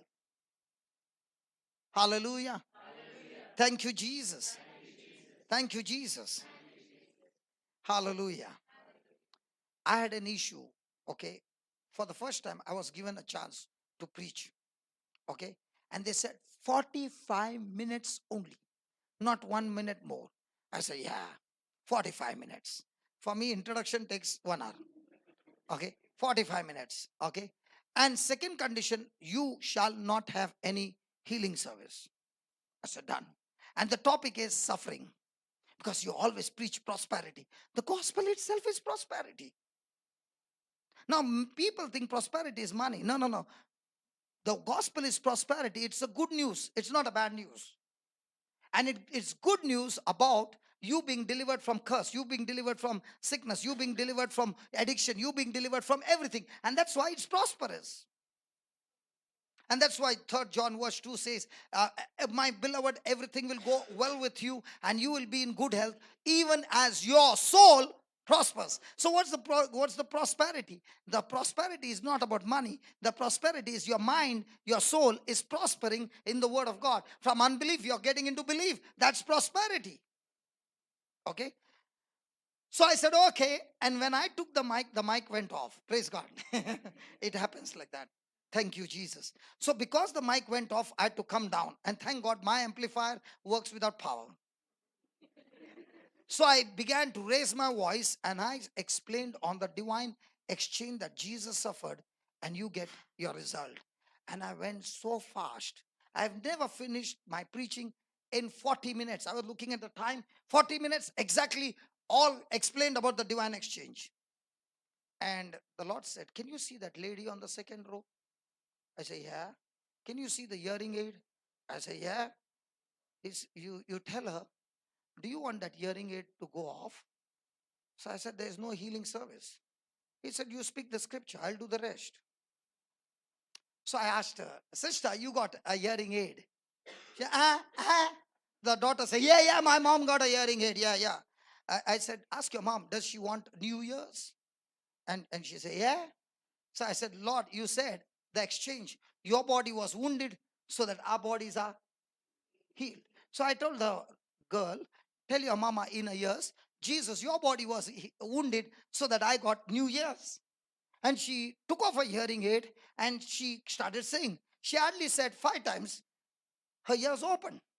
And now the daughter was happy and she said, brother, my mom got cataract eyes. I said, okay, tell your mom, Jesus, your eyes were wounded and therefore my eyes have been healed. It's the same. I did not touch her. I was still preaching. Hey, was I preaching? Hey, was I preaching? Hey, was I preaching? Sorry, I was preaching and I was teaching the truth. And the mama said that. And she screamed and she said, I can see clearly, I can see clearly. Everybody was happy, but the co-team was sad. No joke. And the meeting got over and I said, listen, I did not take the healing service. I only preach, and preaching of the gospel, they got healed. Now, when the meeting got over, they came to shake hand. Whoever came and shook hand fell down. And I said, I'm not praying over anybody. And by the time the priest came to the place, 80% were on the floor. And I said, listen, I never prayed over anybody. They are only touching my hand. Some of them were even touching their shirt and they were falling. And then came a big problem for me. A man in a tie came, fell down. He was on his 4 legs, hands and legs, and he started barking like a dog. He started barking like a dog. And when he was doing that, the Lord said, cast that spirit out.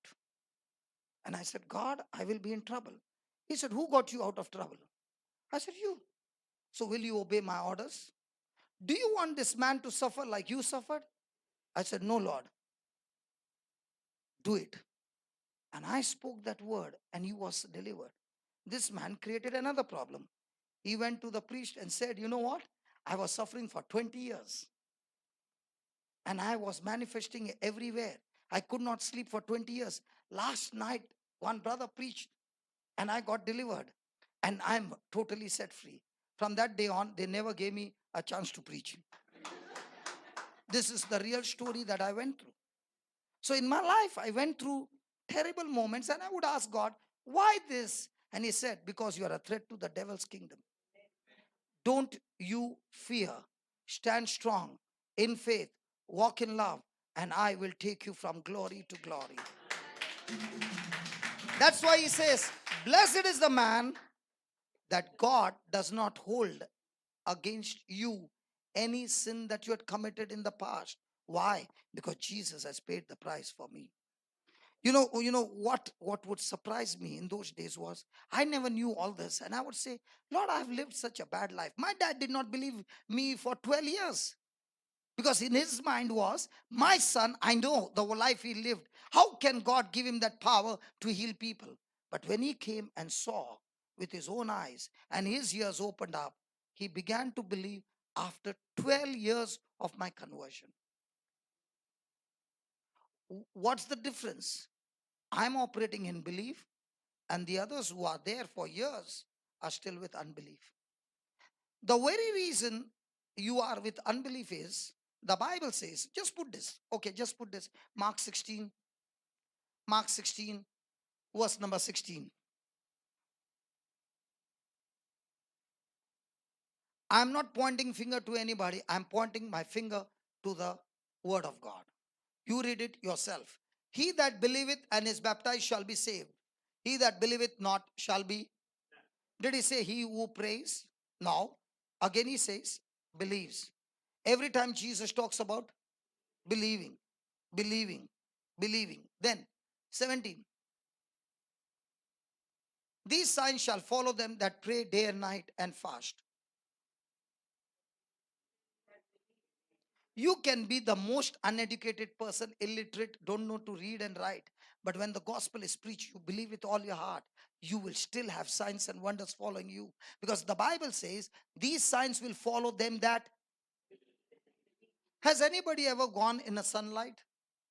Yes. When you're walking, is there a shadow following you? Can you ever tell your shadow, don't follow me today? Why not? Because it is by default. In the same way, when a person is having a relationship with the Holy Spirit who leads you to all truths and you start renewing your heart, your mind, and now you start believing, it is impossible that in your life there'll be no signs and wonders. If the signs and wonders are not following you, there's some problem with your believing.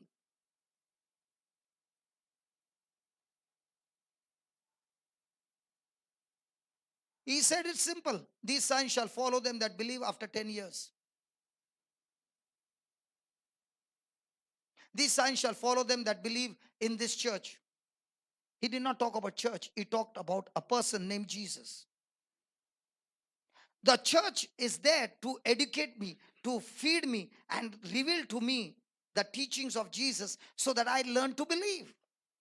In other words, the church is my petrol service station where I go and fill in the petrol. And now the petrol is full. I use that petrol to go out in the world and use that petrol of believing and come back with result. So when I would come to the service, I would be with my pen and paper ready to study, to write down, so that when I go back, I put it into practice. Is it very clear? These signs shall follow them that believe. And if it is not following, then there's something wrong in your belief. Because either God, Jesus is a liar, or you are a liar.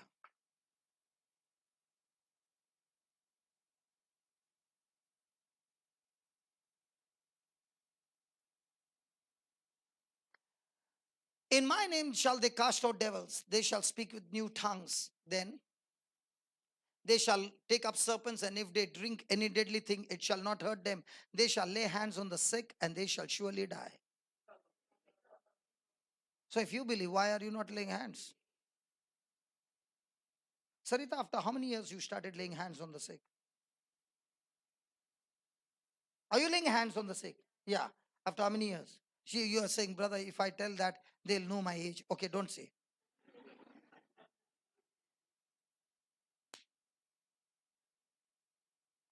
Okay, XYZ. How many years were you baptized? Again, my age. Okay, forget it. But imagine, was this power given to you? Why you did not lay? Because you are ignorant. And when you are ignorant, you are full of unbelief. Why is it that now when you go to the hospital, you get results? Because you have become holy? No, because now it is not your holiness, it is God's holiness working in you.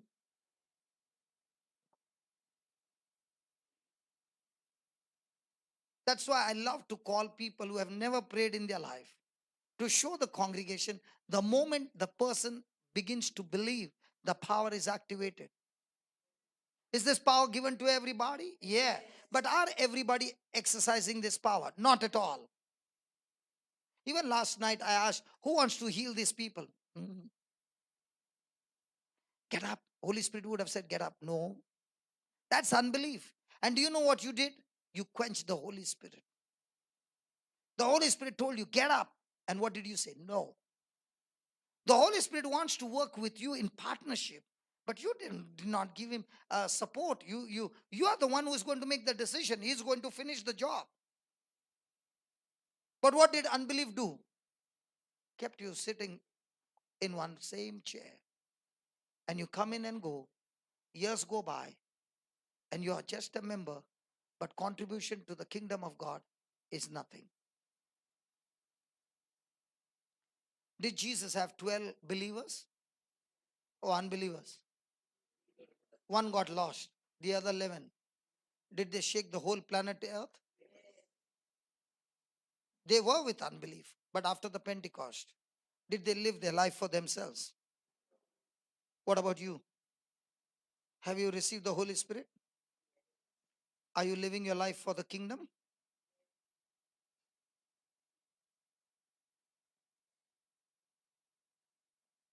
Why are you not living? Because there is so much of unbelief. Write down. Is that clear? Okay, just give me the next line, Baba. We'll finish that. 19. So then the Lord had spoken unto them. He was received up into heaven and sat on the right hand of God. What is Jesus doing there? He's interceding for us. And look what happened down. This is what happened when Jesus went up to heaven, and see what happened on earth. 20. And they went forth. Who? The disciples. They went forth and prayed everywhere, laid hands on everyone everywhere. What did they do? What did they do? The Lord working with them. So when does the Lord work with us? So you go to a sick person and you lay hands. It's not working. Because you have to get that person into faith. And how do you get him into faith? Faith comes by. So what are you doing? Following the system. And when you're following the system, the Lord gives you assurance. The Lord working with them. Is the Lord working with us? And who is this Lord? Who is this Lord? Who is this Lord?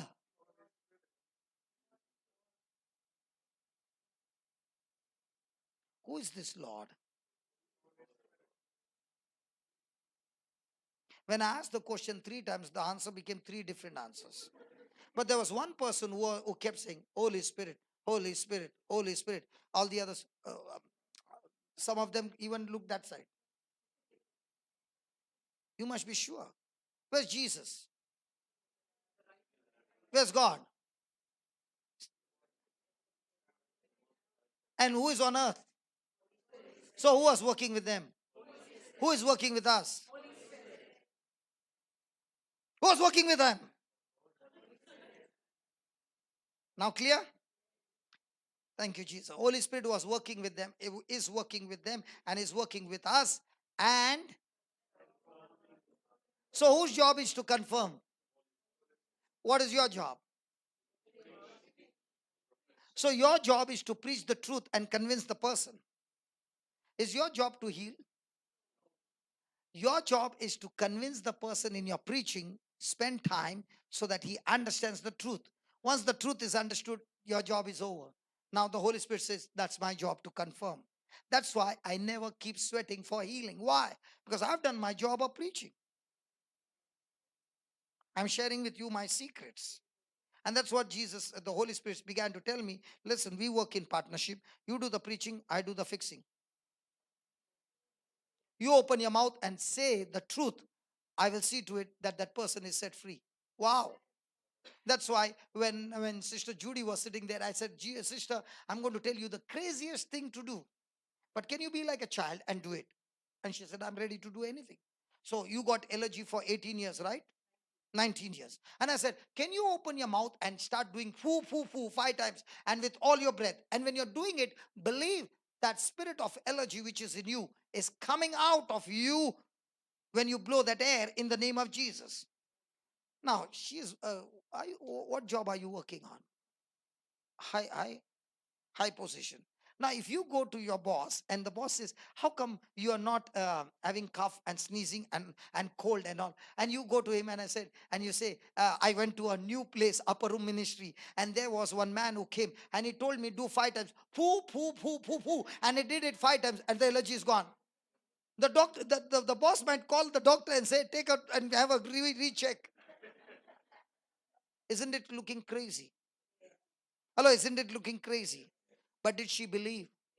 Because she believed, from that day, she never had that allergy again. So what's the job of a preacher? To preach, to believe. Now, is it easy for a person on a high profession to make that person do that in front of people and the camera? Thank God, in those days we did not have camera. Others, how would it look? Sister Judy, 5 times. What did he say? What is Alibaba? He was blowing air. Praise God. Praise God. Hallelujah. So please understand, when you come here, don't pray for your healing, please. It is a wrong prayer. Pray to the Holy Spirit to help you understand the truth so that you get into belief. Once you are on belief, you are already set free. Hallelujah. Thank you, Jesus. Write down. What was the last line you wrote?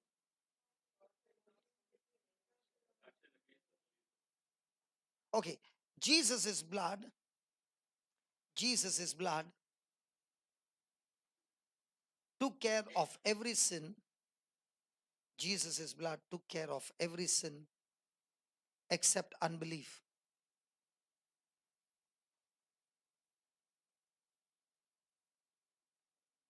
Why? Answer: because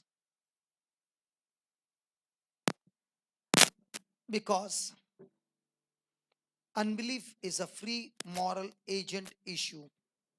Because unbelief is a free moral agent issue. God made all of us. God made all of us free moral agents.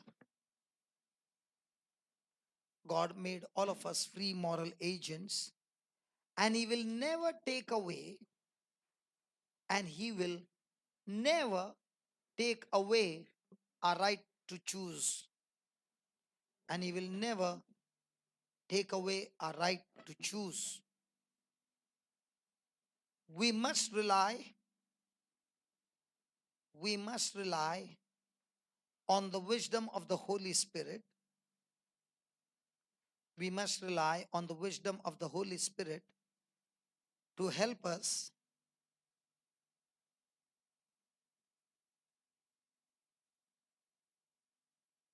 make the right choices.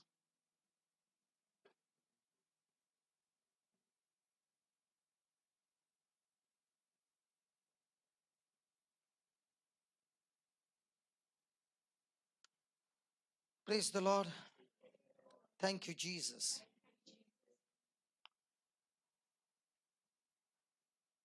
Right on the next line, please. Next paragraph. Jesus Christ has stripped the devil of his power. Jesus Christ has stripped the devil of his power and given it back to us.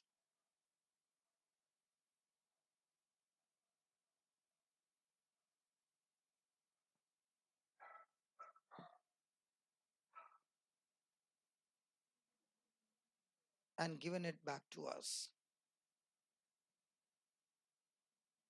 That is in Hebrews chapter 10, verse 10 to 10 and 14. Hebrews chapter 10, 10 and 14. Let's read it.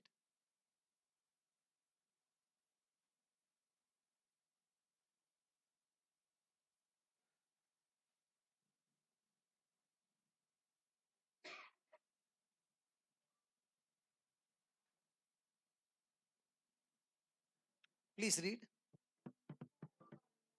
For by one offering, Jesus has perfected for forever them. So are we perfected in our spirit? Hello, are we perfected through Jesus in our spirit? So is our born again already made perfect? Put the verse 14. No, put that verse 10, sorry.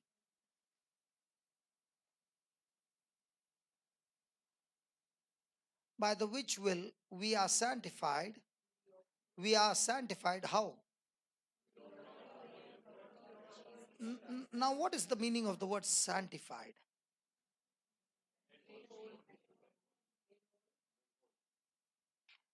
The word sanctified means to be consecrated.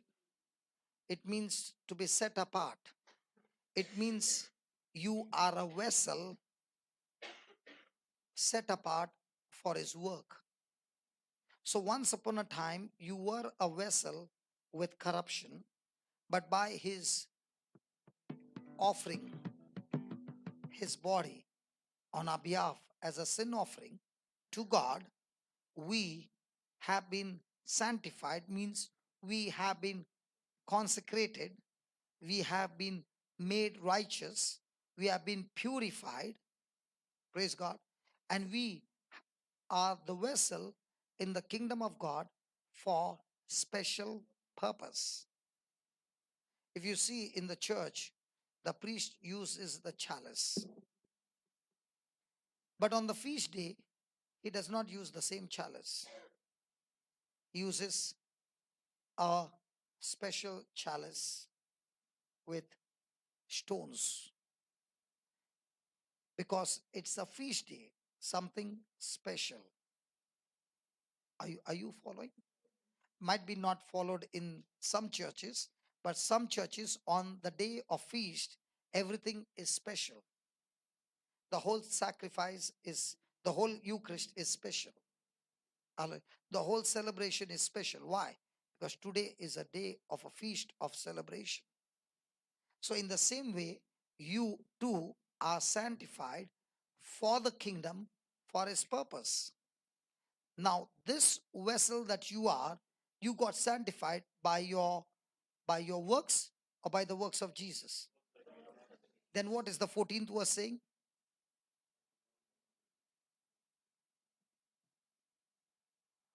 For by he has. So has he perfected you, or will he perfect you?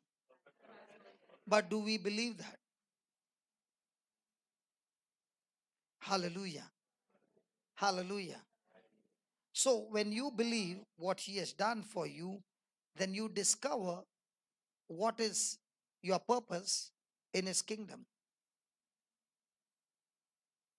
If I imitate somebody else and God has not called me for that ministry, then I'm working really hard and I do not see result because that's not my calling. And that's why we do not choose. Many a times we choose, and that's where we go wrong. We don't choose, but we discover. How do you discover? In the midst of your persecution, in the midst of unjust suffering and all that, when you continue to walk in love, that's when you have God's approval, you are in God's plan, and you are in God's purpose. How did Joseph discover that he's supposed to be a governor? He discovered. He knew one thing, that he is supposed to be greater than his brothers, but he did not know he's supposed to be a governor. But every test that came, he discovered that the more and more he lives a sanctified life for God, there came a time with all the tests, he was chosen to be a governor. Now, did Joseph have that dream? No. He knew that God would make him great, but what? He did not know. But did he follow God's instruction till the end? Now, one, how would Joseph feel? In the morning he got up, he's in the prison. At night he's in the palace with a big position. God can do things in your life what your lifetime labor cannot do. And when will that supernatural happen? When a person is in belief. Why don't we see that happening in our life? Because we are full of unbelief. Our life is governed by our senses. Our life is not governed by our faith. And that's why the Bible says the righteous will live by faith and not by sight. But even though we come to church, we listen to the word, but when it comes to our lifestyle, it is still a lifestyle of sight. Amen. Hallelujah. Hallelujah. Thank you, Jesus. My time is up now. I want you to, those who have got issues with their sick body, please stand up. Those who have any sick body, any problem with sickness, please stand up. Come on. Don't listen to the devil. He will tell you to keep sitting. Anybody else? You got healed of your tennis elbow. Now what is the problem? Okay. Who else? Good. Yeah. Please stand. Don't feel ashamed. Come on. It's the time of your healing.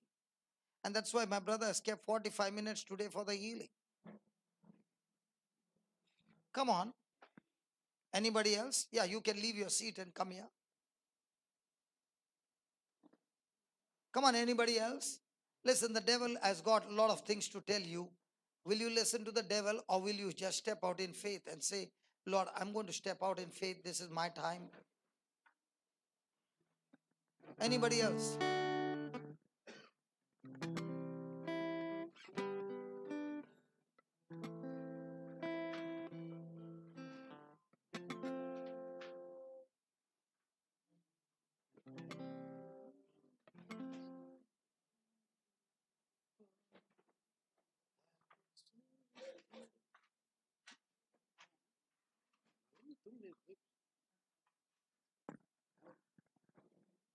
Okay.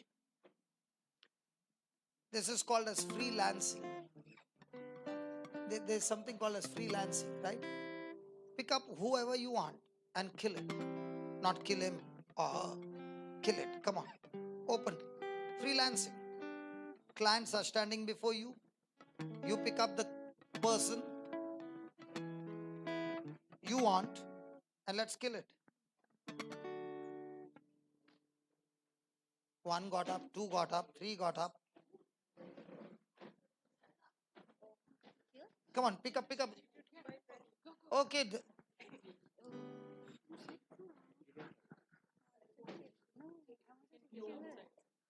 Why is the lady going for lady only?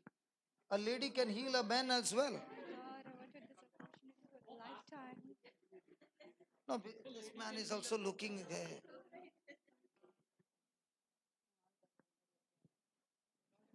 Now ask the person what is the problem and you heal.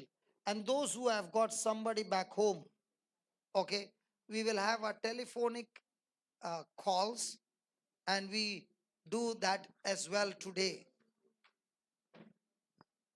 Ask them and kill it.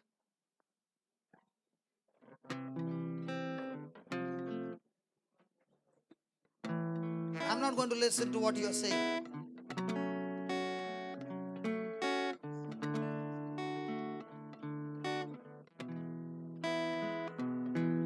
Wait, Savio, just give them a chance. I know, Savio.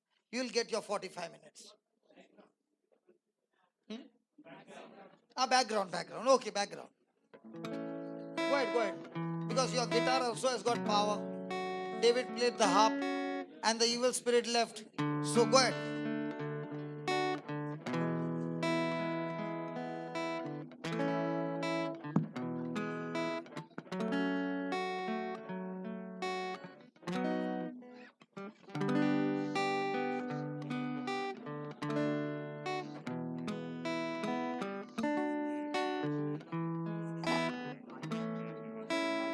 Lord Jesus, your word says, when two or three are gathered in my name, it is an amen in you, Jesus. And right now, me and my brother, we believe that he has no frozen shoulder. Lord, we believe he has no frozen shoulder. We believe, Lord, that his hands Get healing, okay? Just speak the word. The Holy Spirit will do the job. You don't sweat for the healing. Let compassion move out of you.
The pain in your shoulder, it's gone.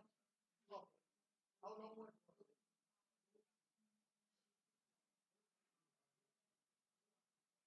How long?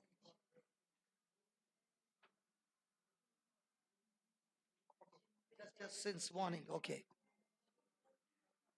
For that's what I'm saying. For how long it has been?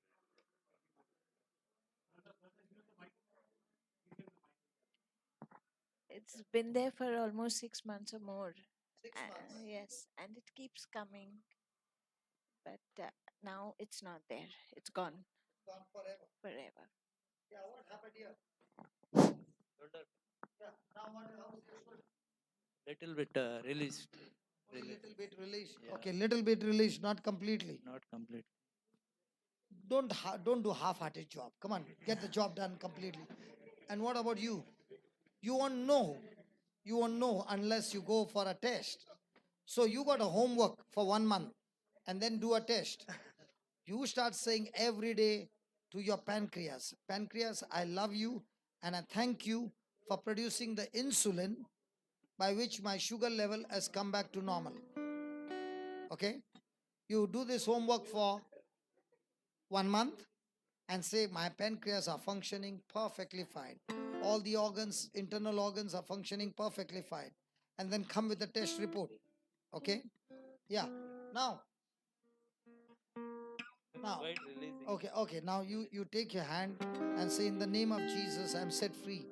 In the name of Jesus, I'm Give a set jerk. free. Yeah. In the name of Jesus, I'm set free. In the name of Jesus, I'm set free. In the name of Jesus, I'm set free. Okay. Give me a hand. Holy Spirit, thank you that the bones, the cartilages, the nerves, the ligaments, the tendons are aligned and recreated now. The spirit of infirmity, I cast you out of this body and I speak to this hand, be completely loosed. Power of the Holy Spirit, confirm the word that has been spoken. You said you are the one who confirms the word. I've spoken your word, O Lord, and you have done it. In Jesus' name, amen. Now move. Okay? Hello, is it okay? Good. Oh, yeah. Oh, yeah. You could not do that.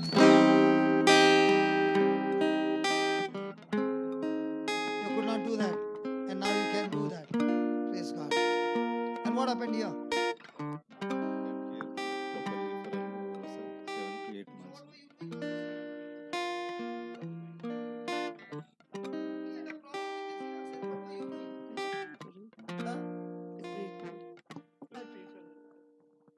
He has a problem in his ears. What were you doing? Close this ear. Can you hear me? Little. Put your finger in his ear. Yeah, he can hear very little, brother. The operation बराबर नहीं किया ना. Tyre पंचा था, steering खोल दिया. That's why I was thinking all this time she was holding hand and praying. Now say this. Lord Jesus, I thank you for teaching me how to cast out the dead spirit.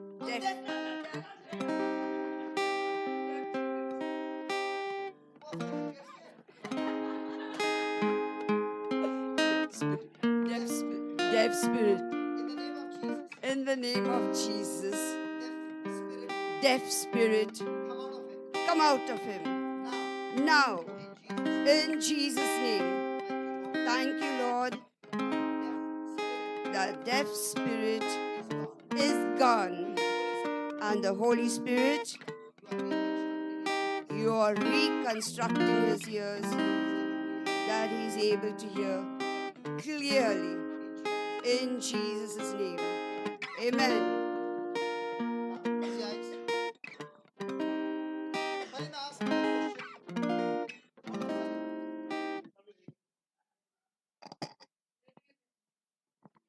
In Sharjah. Ask him a question. My name is Rajesh. Jason, ask him a question.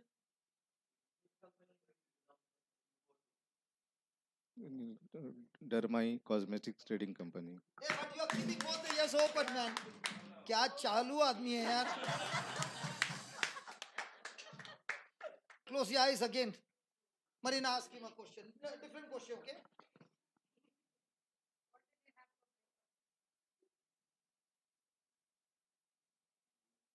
Did you hear her? Ask him again. No. No, okay.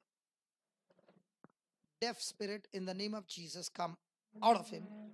And thank you, Lord, for reconstructing his ears, opening his ears completely, that is able to hear. The nerves be connected to his brain, that is his hearing is completely recovered and restored. In Jesus' name, amen. What is your name, brother? Where do you live? Sharjah.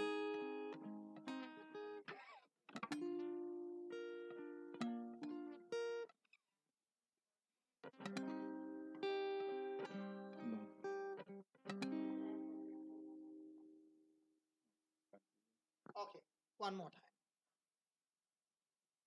Loving Father, thank you. You are the God who works miracles. I pray for a creative miracle now. A creative miracle, O Lord, in the name of Jesus. His ear be completely restored and recreated. Spirit of God, I speak creative miracle in the name of Jesus. Thank you, Lord, for healing him. In Jesus' name, amen. What's your name, brother? Where do you stay? In Sharjah. What did you eat? What did you eat for breakfast? No, close your eyes. Else you'll read my lips. Close your eyes. What did you eat for breakfast today? Only tea. Okay. What time did you sleep last night? Last night. What time did you sleep? Was at 10:30. Hallelujah.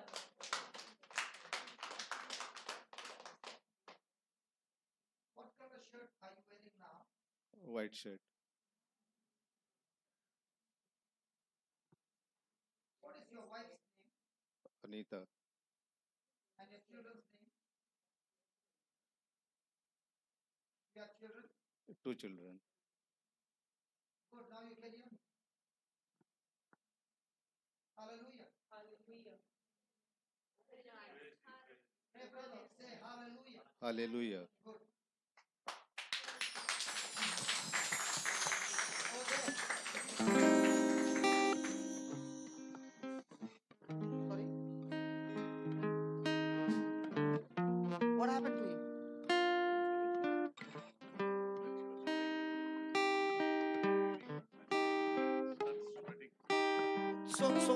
So Holy Spirit is working. Why are you bothered?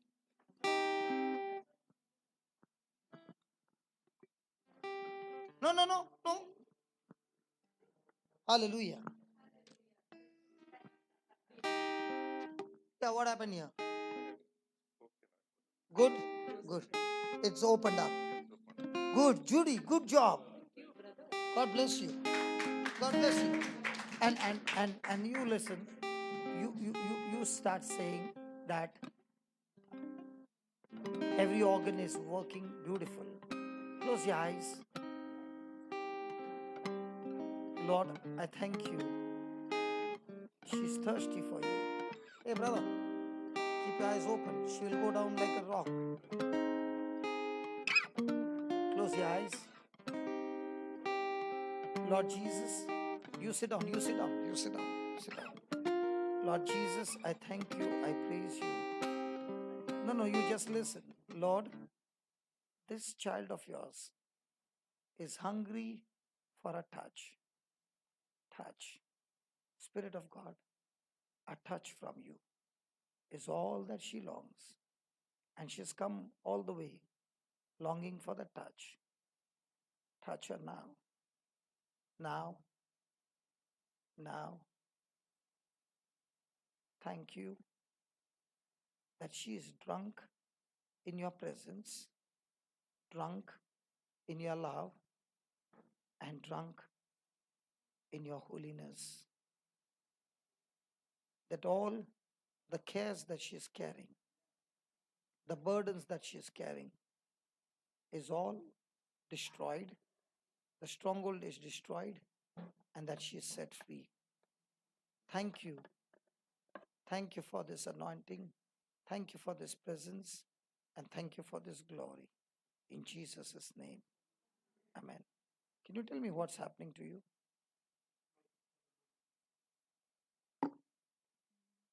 No, I'm just listening to your words. I'm just absorbing it in me. And as you said that she's thirsting for you, and which is there, which I am thirsting for him, and And this I'm seeking morning, him. you did not come for any healing. No. You came only for the thirst. Yes, Is that right? that is the prior thing. But yes, back of my mind, my 2 sisters are there. One of them is sick, and the other one. Can you call them up? I can. So we'll fix up the sister. Go call. Use your mobile. Get it. Let's fix it up.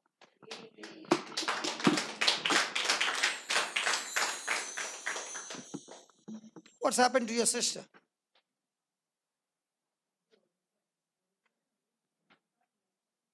She's in India. Yeah, what's happened to her? She's under depression. Okay. Give her a call. Ask her, is it okay to pray? And is there anybody who else wants to make a call? Yeah.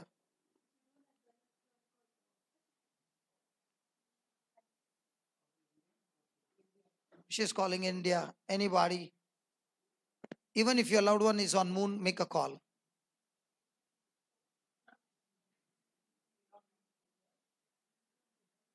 The words that we speak can touch a person even on moon.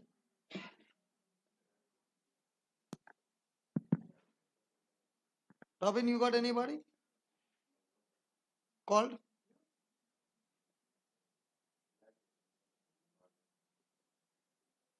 लग गया लाला उधर दे देना कियान खुद है he will make it into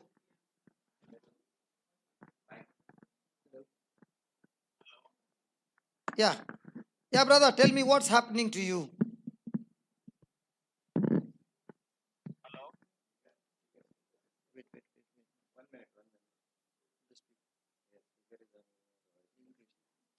Hello, the brother Johnson. Hi, Brother Johnson. Yeah brother, tell me what's happening to you. Can you hear me? Yeah, I have some problem in sleep disc, and my right hand is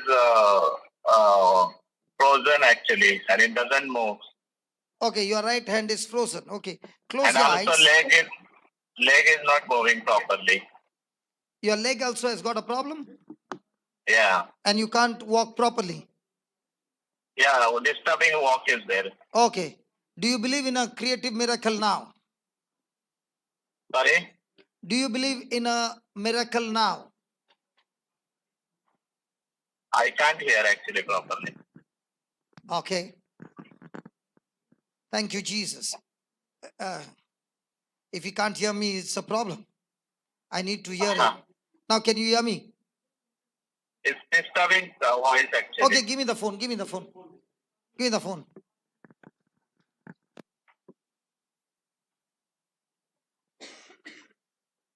Yeah, brother, can you hear me now?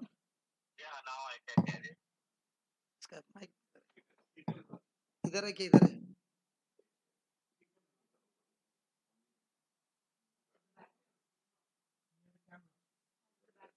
इधर है. अच्छा. Can you hear me, brother? Yes, I can hear you. Okay, close your eyes. And we are going to believe for a creative miracle. Are you ready? Yes. Heavenly Father, we thank you, we praise you, Lord. You are the great God and the most high God. Thank you for the power that you have given us, the anointing that you have given us.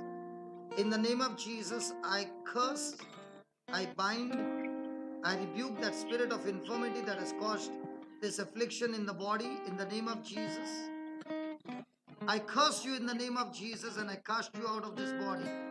In the name of Jesus, I command every organ in his body to receive life. The bones get aligned now in the name of Jesus. Spirit of God, thank you that you are the Spirit of truth, fixing up the bones, fixing up the ligaments, the cartilages, the tendons, the nerves, and everything aligned and functioning perfectly according to the word of God. In the name of Jesus, you are set free, my brother. Now get up and start walking. Come on, get up and start walking. I speak to those legs. Be strengthened now. Can you hear me? Yes. Now stand up and start walking. In the name of Jesus, your legs are loosed. Your legs are strengthened. And Jesus' power is flowing into you by the power of the Holy Spirit. And you are able to walk. Come on, walk now. Amen. I'm in the car actually. So can you park the car somewhere and start walking? Yeah. Okay. Stop the car for a minute. Yeah, just stop the car for a minute. Yeah, okay. and start walking. You are healthy now. You are strong now. The Spirit of God has operated your legs, your hands, and start moving. Come on. Did you stop the car? Yeah, I just parked it a bit. Yeah. Now get out of the car and start walking. 1 minute. Good. And don't shut the door. Your Yeah. ignition key is inside. No, my daughter is there, no problem. Okay. Now start walking. Thank you, Jesus. Thank you, Jesus. Yeah, I'm walking. Yes, no pain. Sorry? There's no pain now. You can walk. No, there is no pain actually. There is a disturb walking. Okay, now start walking. Your legs are loose now. Yeah. Is it loose now? Yeah, it's actually disturb walking. But now how is it? Same. It is the same. Yeah, my hand also, it doesn't move actually. It's swinging. It's not swinging. It is not swinging. Okay. It is stable, no? Okay. Lord Jesus, I speak to the angels to bring forth the salvation, the inheritance according to the word of God. Angels, go forth wherever this brother is now. Recreate his hands, recreate his legs, that there is no disturbed walking. Say that, Lord Jesus, Lord Jesus, I thank you. I thank you. Your angels are working on my legs Angels are working on my legs. and they are recreating my legs, They are recreating my legs. that I am able to walk now, I'm able to walk now. not disturb walking anymore, Not disturb walking anymore. but I am able to walk freely I'm able to walk freely without any problem. without any problems. Now walk now in Jesus' name. In Jesus' name. Come on, walk now. Yeah, I'm walking only. Yes. How is it now? It's actually one side, it's going down, no? It's, Do you have a short leg? no, now recently, like 1 year, I am feeling that. Okay, now when you're walking, do you have any disturb walking? Previously, no, it's 1 year, 1.5 years I'm asking almost. now. Now, yeah, disturb walking. Okay, do one thing. Come tomorrow to St. Mary's Church. Are you in Dubai? No, Sharjah. You are in Sharjah. Okay, come to St. Mary's Church tomorrow in the afternoon. We'll fix up Yeah. your leg. Okay. Okay? Okay, fine. Yeah, God bless you. Thank you. Thank you, Jesus. Did you call? Hello? Hello, good morning. Here only. Hello? Hello. Hello. Yeah. Yeah, good morning. I said. Yeah, good morning. Yeah, what's happened to you? Actually, I've been detected with breast cancer since three and a half years. I'm okay, but it is regression again. This time it got relapsed. That's how it is. So I've just come back from hospital yesterday, but I'm feeling okay because that is a cause of whatever not going through some sessions and when things are out. So it has reoccurred third time. In fact, Okay. but I'm feeling good. God is great. You can say that He is giving me the strength to do or step by step getting the healing of His power. You can say. Okay.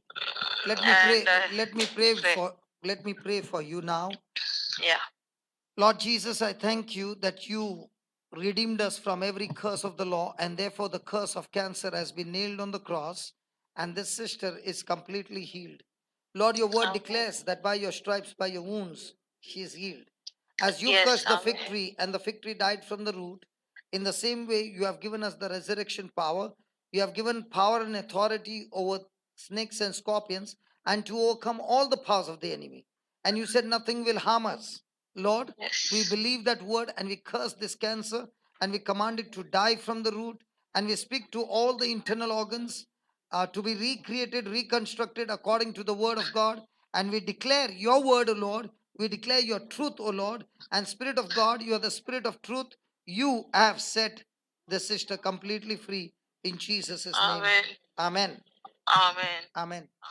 Yes. Yes. What has happened to her? Okay. Praise God, sister. Hello. Yeah, praise God. Do you have anything that you want me to pray for?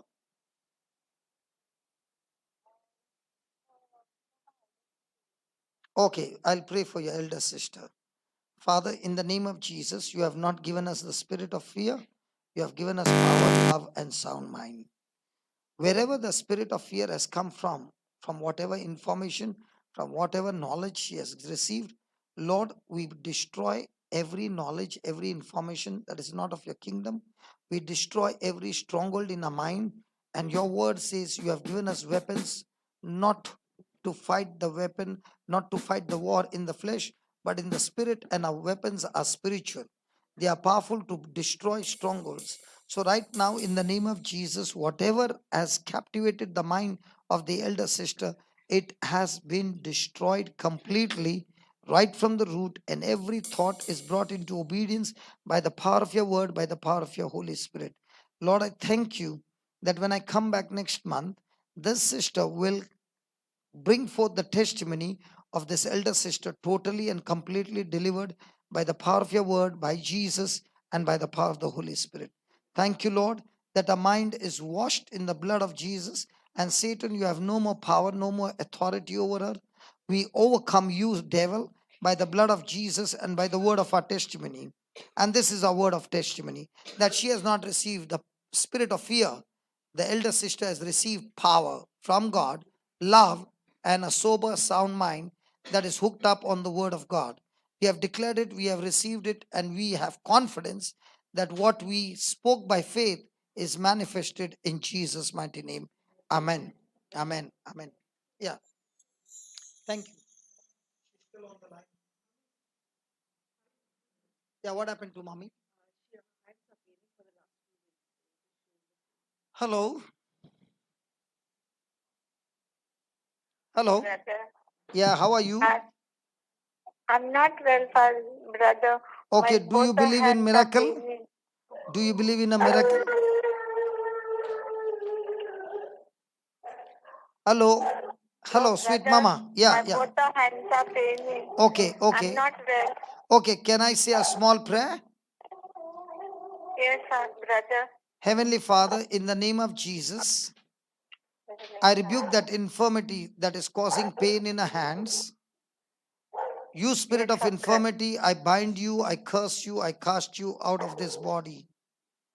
And I command her hands be completely loosed, the blood circulation to flow, the joints be lubricated now, the bones be aligned now, the nerves be loosed and relaxed right now, and every pain be gone out of her hand in Jesus' name. I thank you, Lord, for answering our prayer so quickly and setting this mama free in Jesus' name. Now, sweet mama, say this: Lord Jesus, come on, can you hear me? Brother. Say this: Lord Jesus, Lord Jesus, I thank you. I thank you. I receive your Holy Spirit I receive your Holy Spirit that has operated my hands that operated my hand and released me from every pain. and released to come the pain. I thank you. I thank you. By the wounds of Jesus, The wound completed. my hands are completely healed. My hands are completed. Now move your hands. Is there any pain now? No, brother, little. Okay. I cannot put at the back Okay. the hand. Okay. Say this: Lord Jesus, Lord Jesus, you have healed my hand you receive my hand and it is completely healed. and it is completely healed. There's no more block. There is no more block. I can put my hand behind I can put my hands behind completely completely by the power of the Holy Spirit.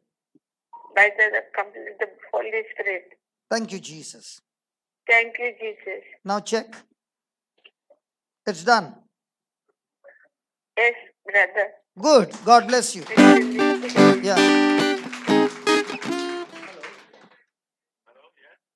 Brother, 1 minute. Brother Johnson is speaking to you. Yeah, brother. Tell me.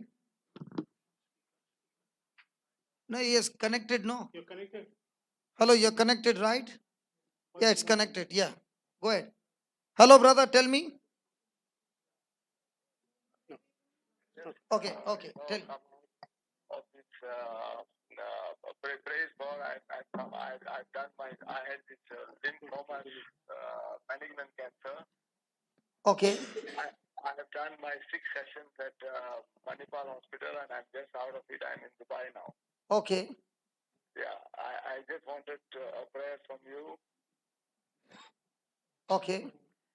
Yeah. Loving Father, we thank you, we praise you, Lord. You have given us the power to trample down snakes and scorpions, and it includes cancer and every sickness and disease. By the resurrection power, the same power that raised Jesus from the dead, that same resurrection power resides in us. And as we believe in that resurrection power, Lord, I speak to every damaged cell, tissue, which is healthy, which is supposed to be healthy and damaged. I speak to those cells to be completely healed and recovered, and the cancerous cells be completely killed and destroyed. Lord, let the immunity of this person's body increase right now, fighting cancer and destroying it completely, and all the organs recovered, and there is no, absolutely no side effect of chemo. Lord, you said those who believe in you, even when they drink deadly poison, it shall not hurt them or harm them. And therefore, the chemo has no bad effect, but only affecting and killing the cancer and all the other organs healthy and strong in Jesus' name. Lord, we have believed it, we have confessed it, and this brother is completely recovered and restored from cancer in Jesus' name. Amen. God bless you. Thank you, brother.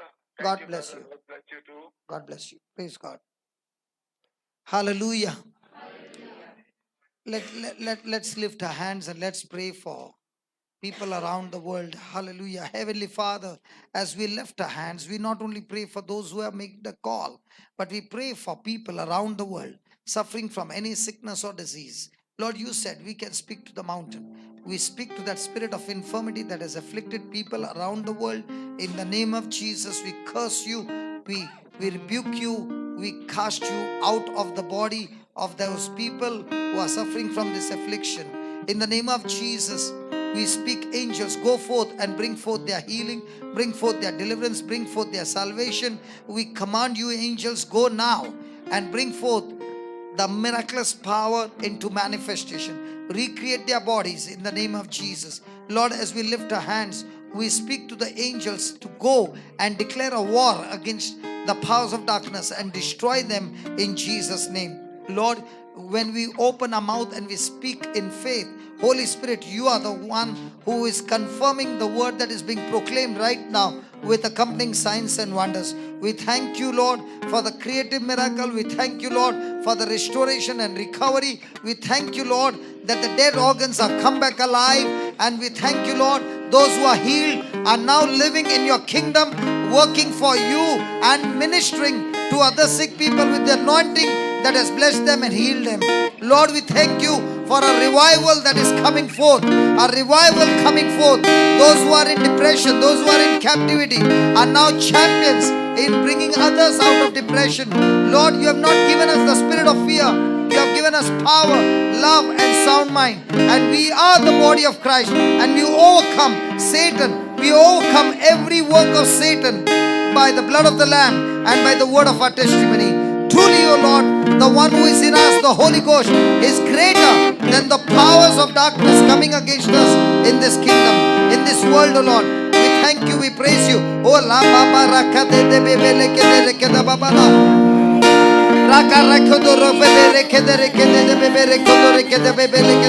There is healing right now, my friend, the one who is watching right now. I speak healing power, curable, incurable disease.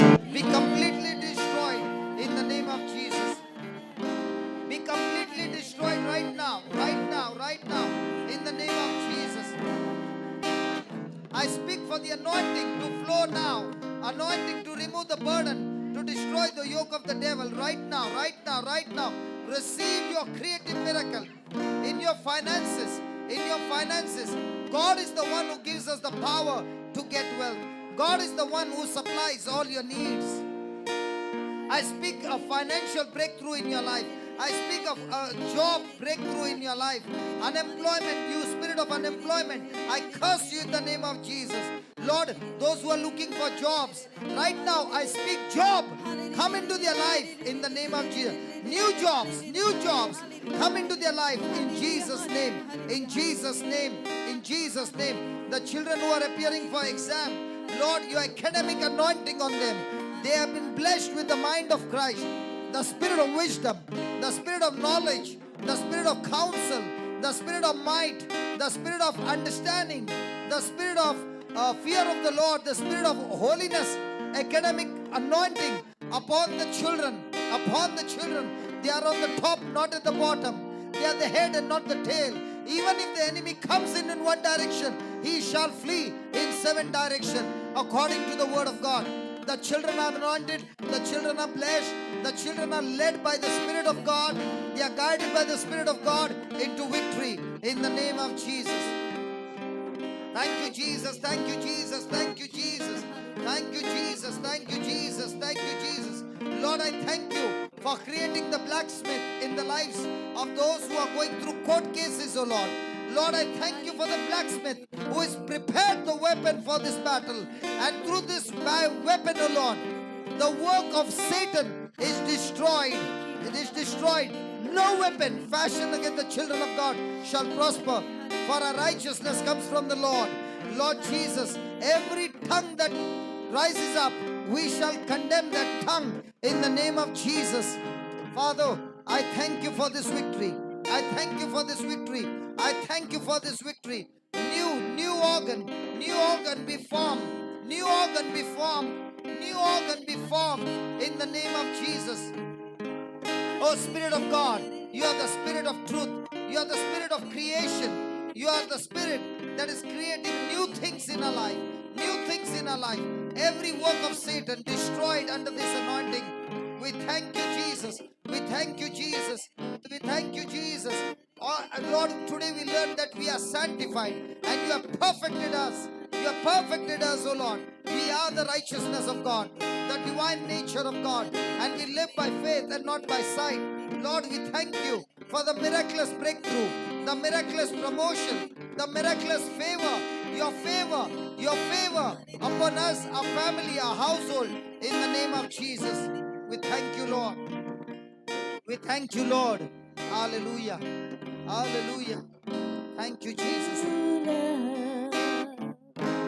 No power, no of you in my life. No love, no power, no of you in my life. No love, no love, no power, more of you in my life. No love, No power, no power, more of you, Jesus. more of you in my life. And I will worship you. And I will worship you with all of my heart. And I will worship you with all of my mind. And I will worship you with all of my strength. For you are my God. You are my God. You are my Lord. For you are my Lord. For you are my Lord. You are. You are my Lord. For you are my Savior. For you're my Savior. You are my Savior. You are my Savior. For you are my Savior. For you're my Savior.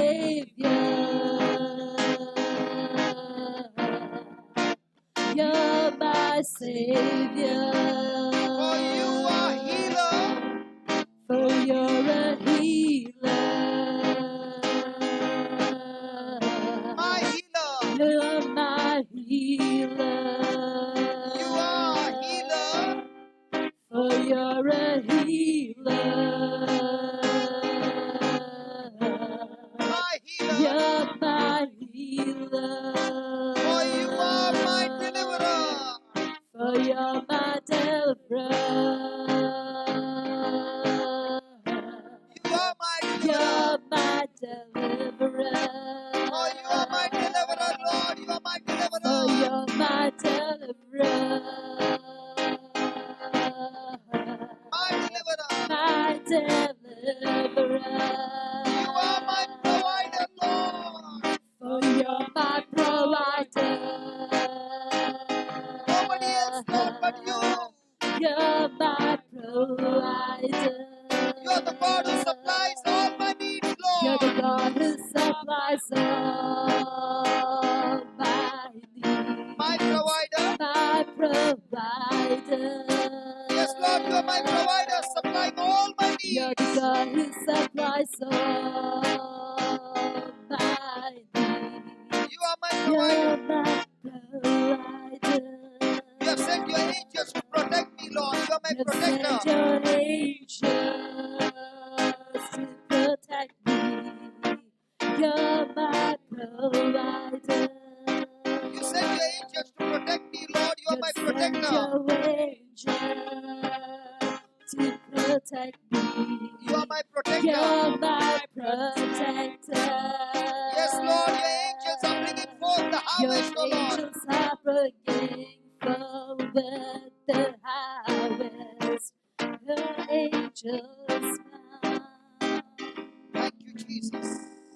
Oh, thank you, Jesus. You are my salvation. You're my salvation. Thank you, Jesus. Thank you, Jesus.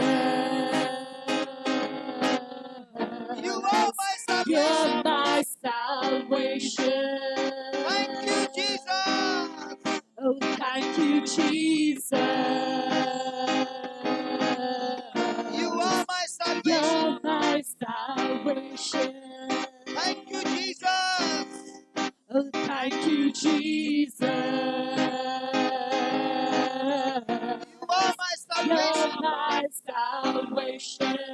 Thank you, Jesus. You are my Oh, salvation. thank you, Jesus. You're my salvation. Thank you, Jesus. You are my love. Oh, thank you, Jesus. You are my love. You are my love. Thank you, Jesus. Oh, thank you, Jesus. You are my You love. are my love. Thank you, Jesus. Thank you, Jesus. You are my living God. You are living God. Thank you, Jesus. You are my living Oh, God. thank you, Jesus. You're my living God. Thank you, Jesus. You are my forgiving Oh, God. thank you, Jesus. You are my forgiving God. You're my forgiving God. Thank you, Jesus. You are my forgiving Oh, God. thank you, Jesus. You're my forgiving God. Thank you, Jesus. You are my anointing Oh, God. thank you, Jesus. You are my anointing God. You my anointing God. Thank you, Jesus. You are my anointing Oh, God. thank you, Jesus. You're my anointing God. Thank you, Jesus, for sanctifying me. Oh, thank you, Jesus. For sanctifying me. Setting my mind free. Thank you, Jesus. Oh, thank you, Jesus. sanctifying me. for sanctifying me. Thank you, Jesus, for eternal life. Oh, thank you, Jesus, for eternal life. Oh, thank you, Jesus,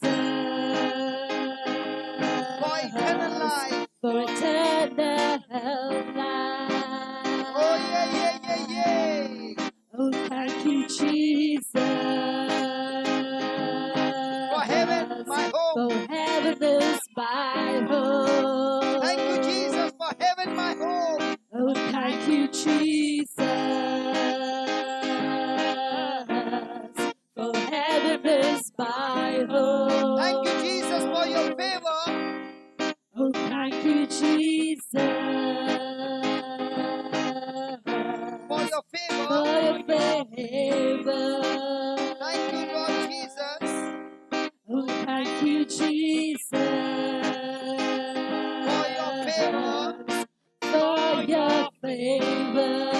Thank you, Jesus, for you are with me. Oh, thank you, Jesus, for you're with me. Come on, confess that. Thank you, Jesus, for you Oh, are with thank me. you, Jesus, For you for are. you're with me. Thank you, Jesus, for the breakthrough. Oh, thank you, Jesus, For the breakthrough. breaking Thank you, Jesus, for the breaking through. oh, thank you, Jesus, for breaking through. Thank you, Jesus, for you set me free. Oh, thank you, Jesus, for setting me free. Thank you, Jesus, for setting me free. Oh, thank you, Jesus, for setting me free. Thank you, Jesus, for teaching me your word. Oh, thank you, Jesus, Teaching me your word. for teaching me your word. Thank you, Jesus, for teaching me your word. Oh, thank you, Jesus, for teaching me your word. Thank you, Jesus, for leading me. Oh, thank you, Jesus,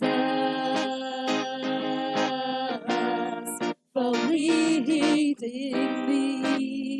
Thank you, Jesus. Oh, thank you, Jesus. You are my shepherd.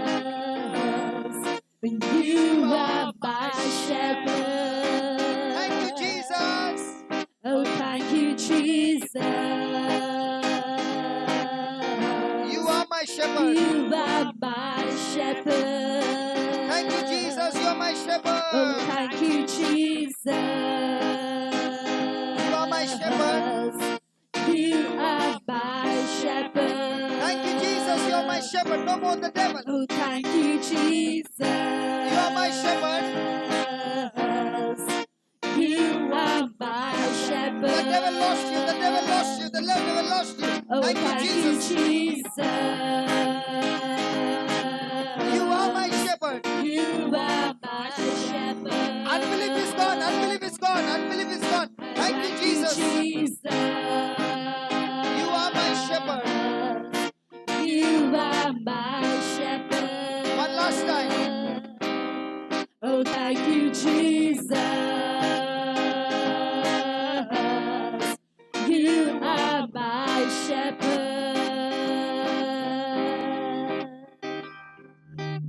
Praise you, Jesus. Thank you, Jesus. Hallelujah. Hallelujah. Hallelujah. Let's give the Lord a big, mighty round of applause. Hallelujah. Hallelujah. How many of you believe Jesus is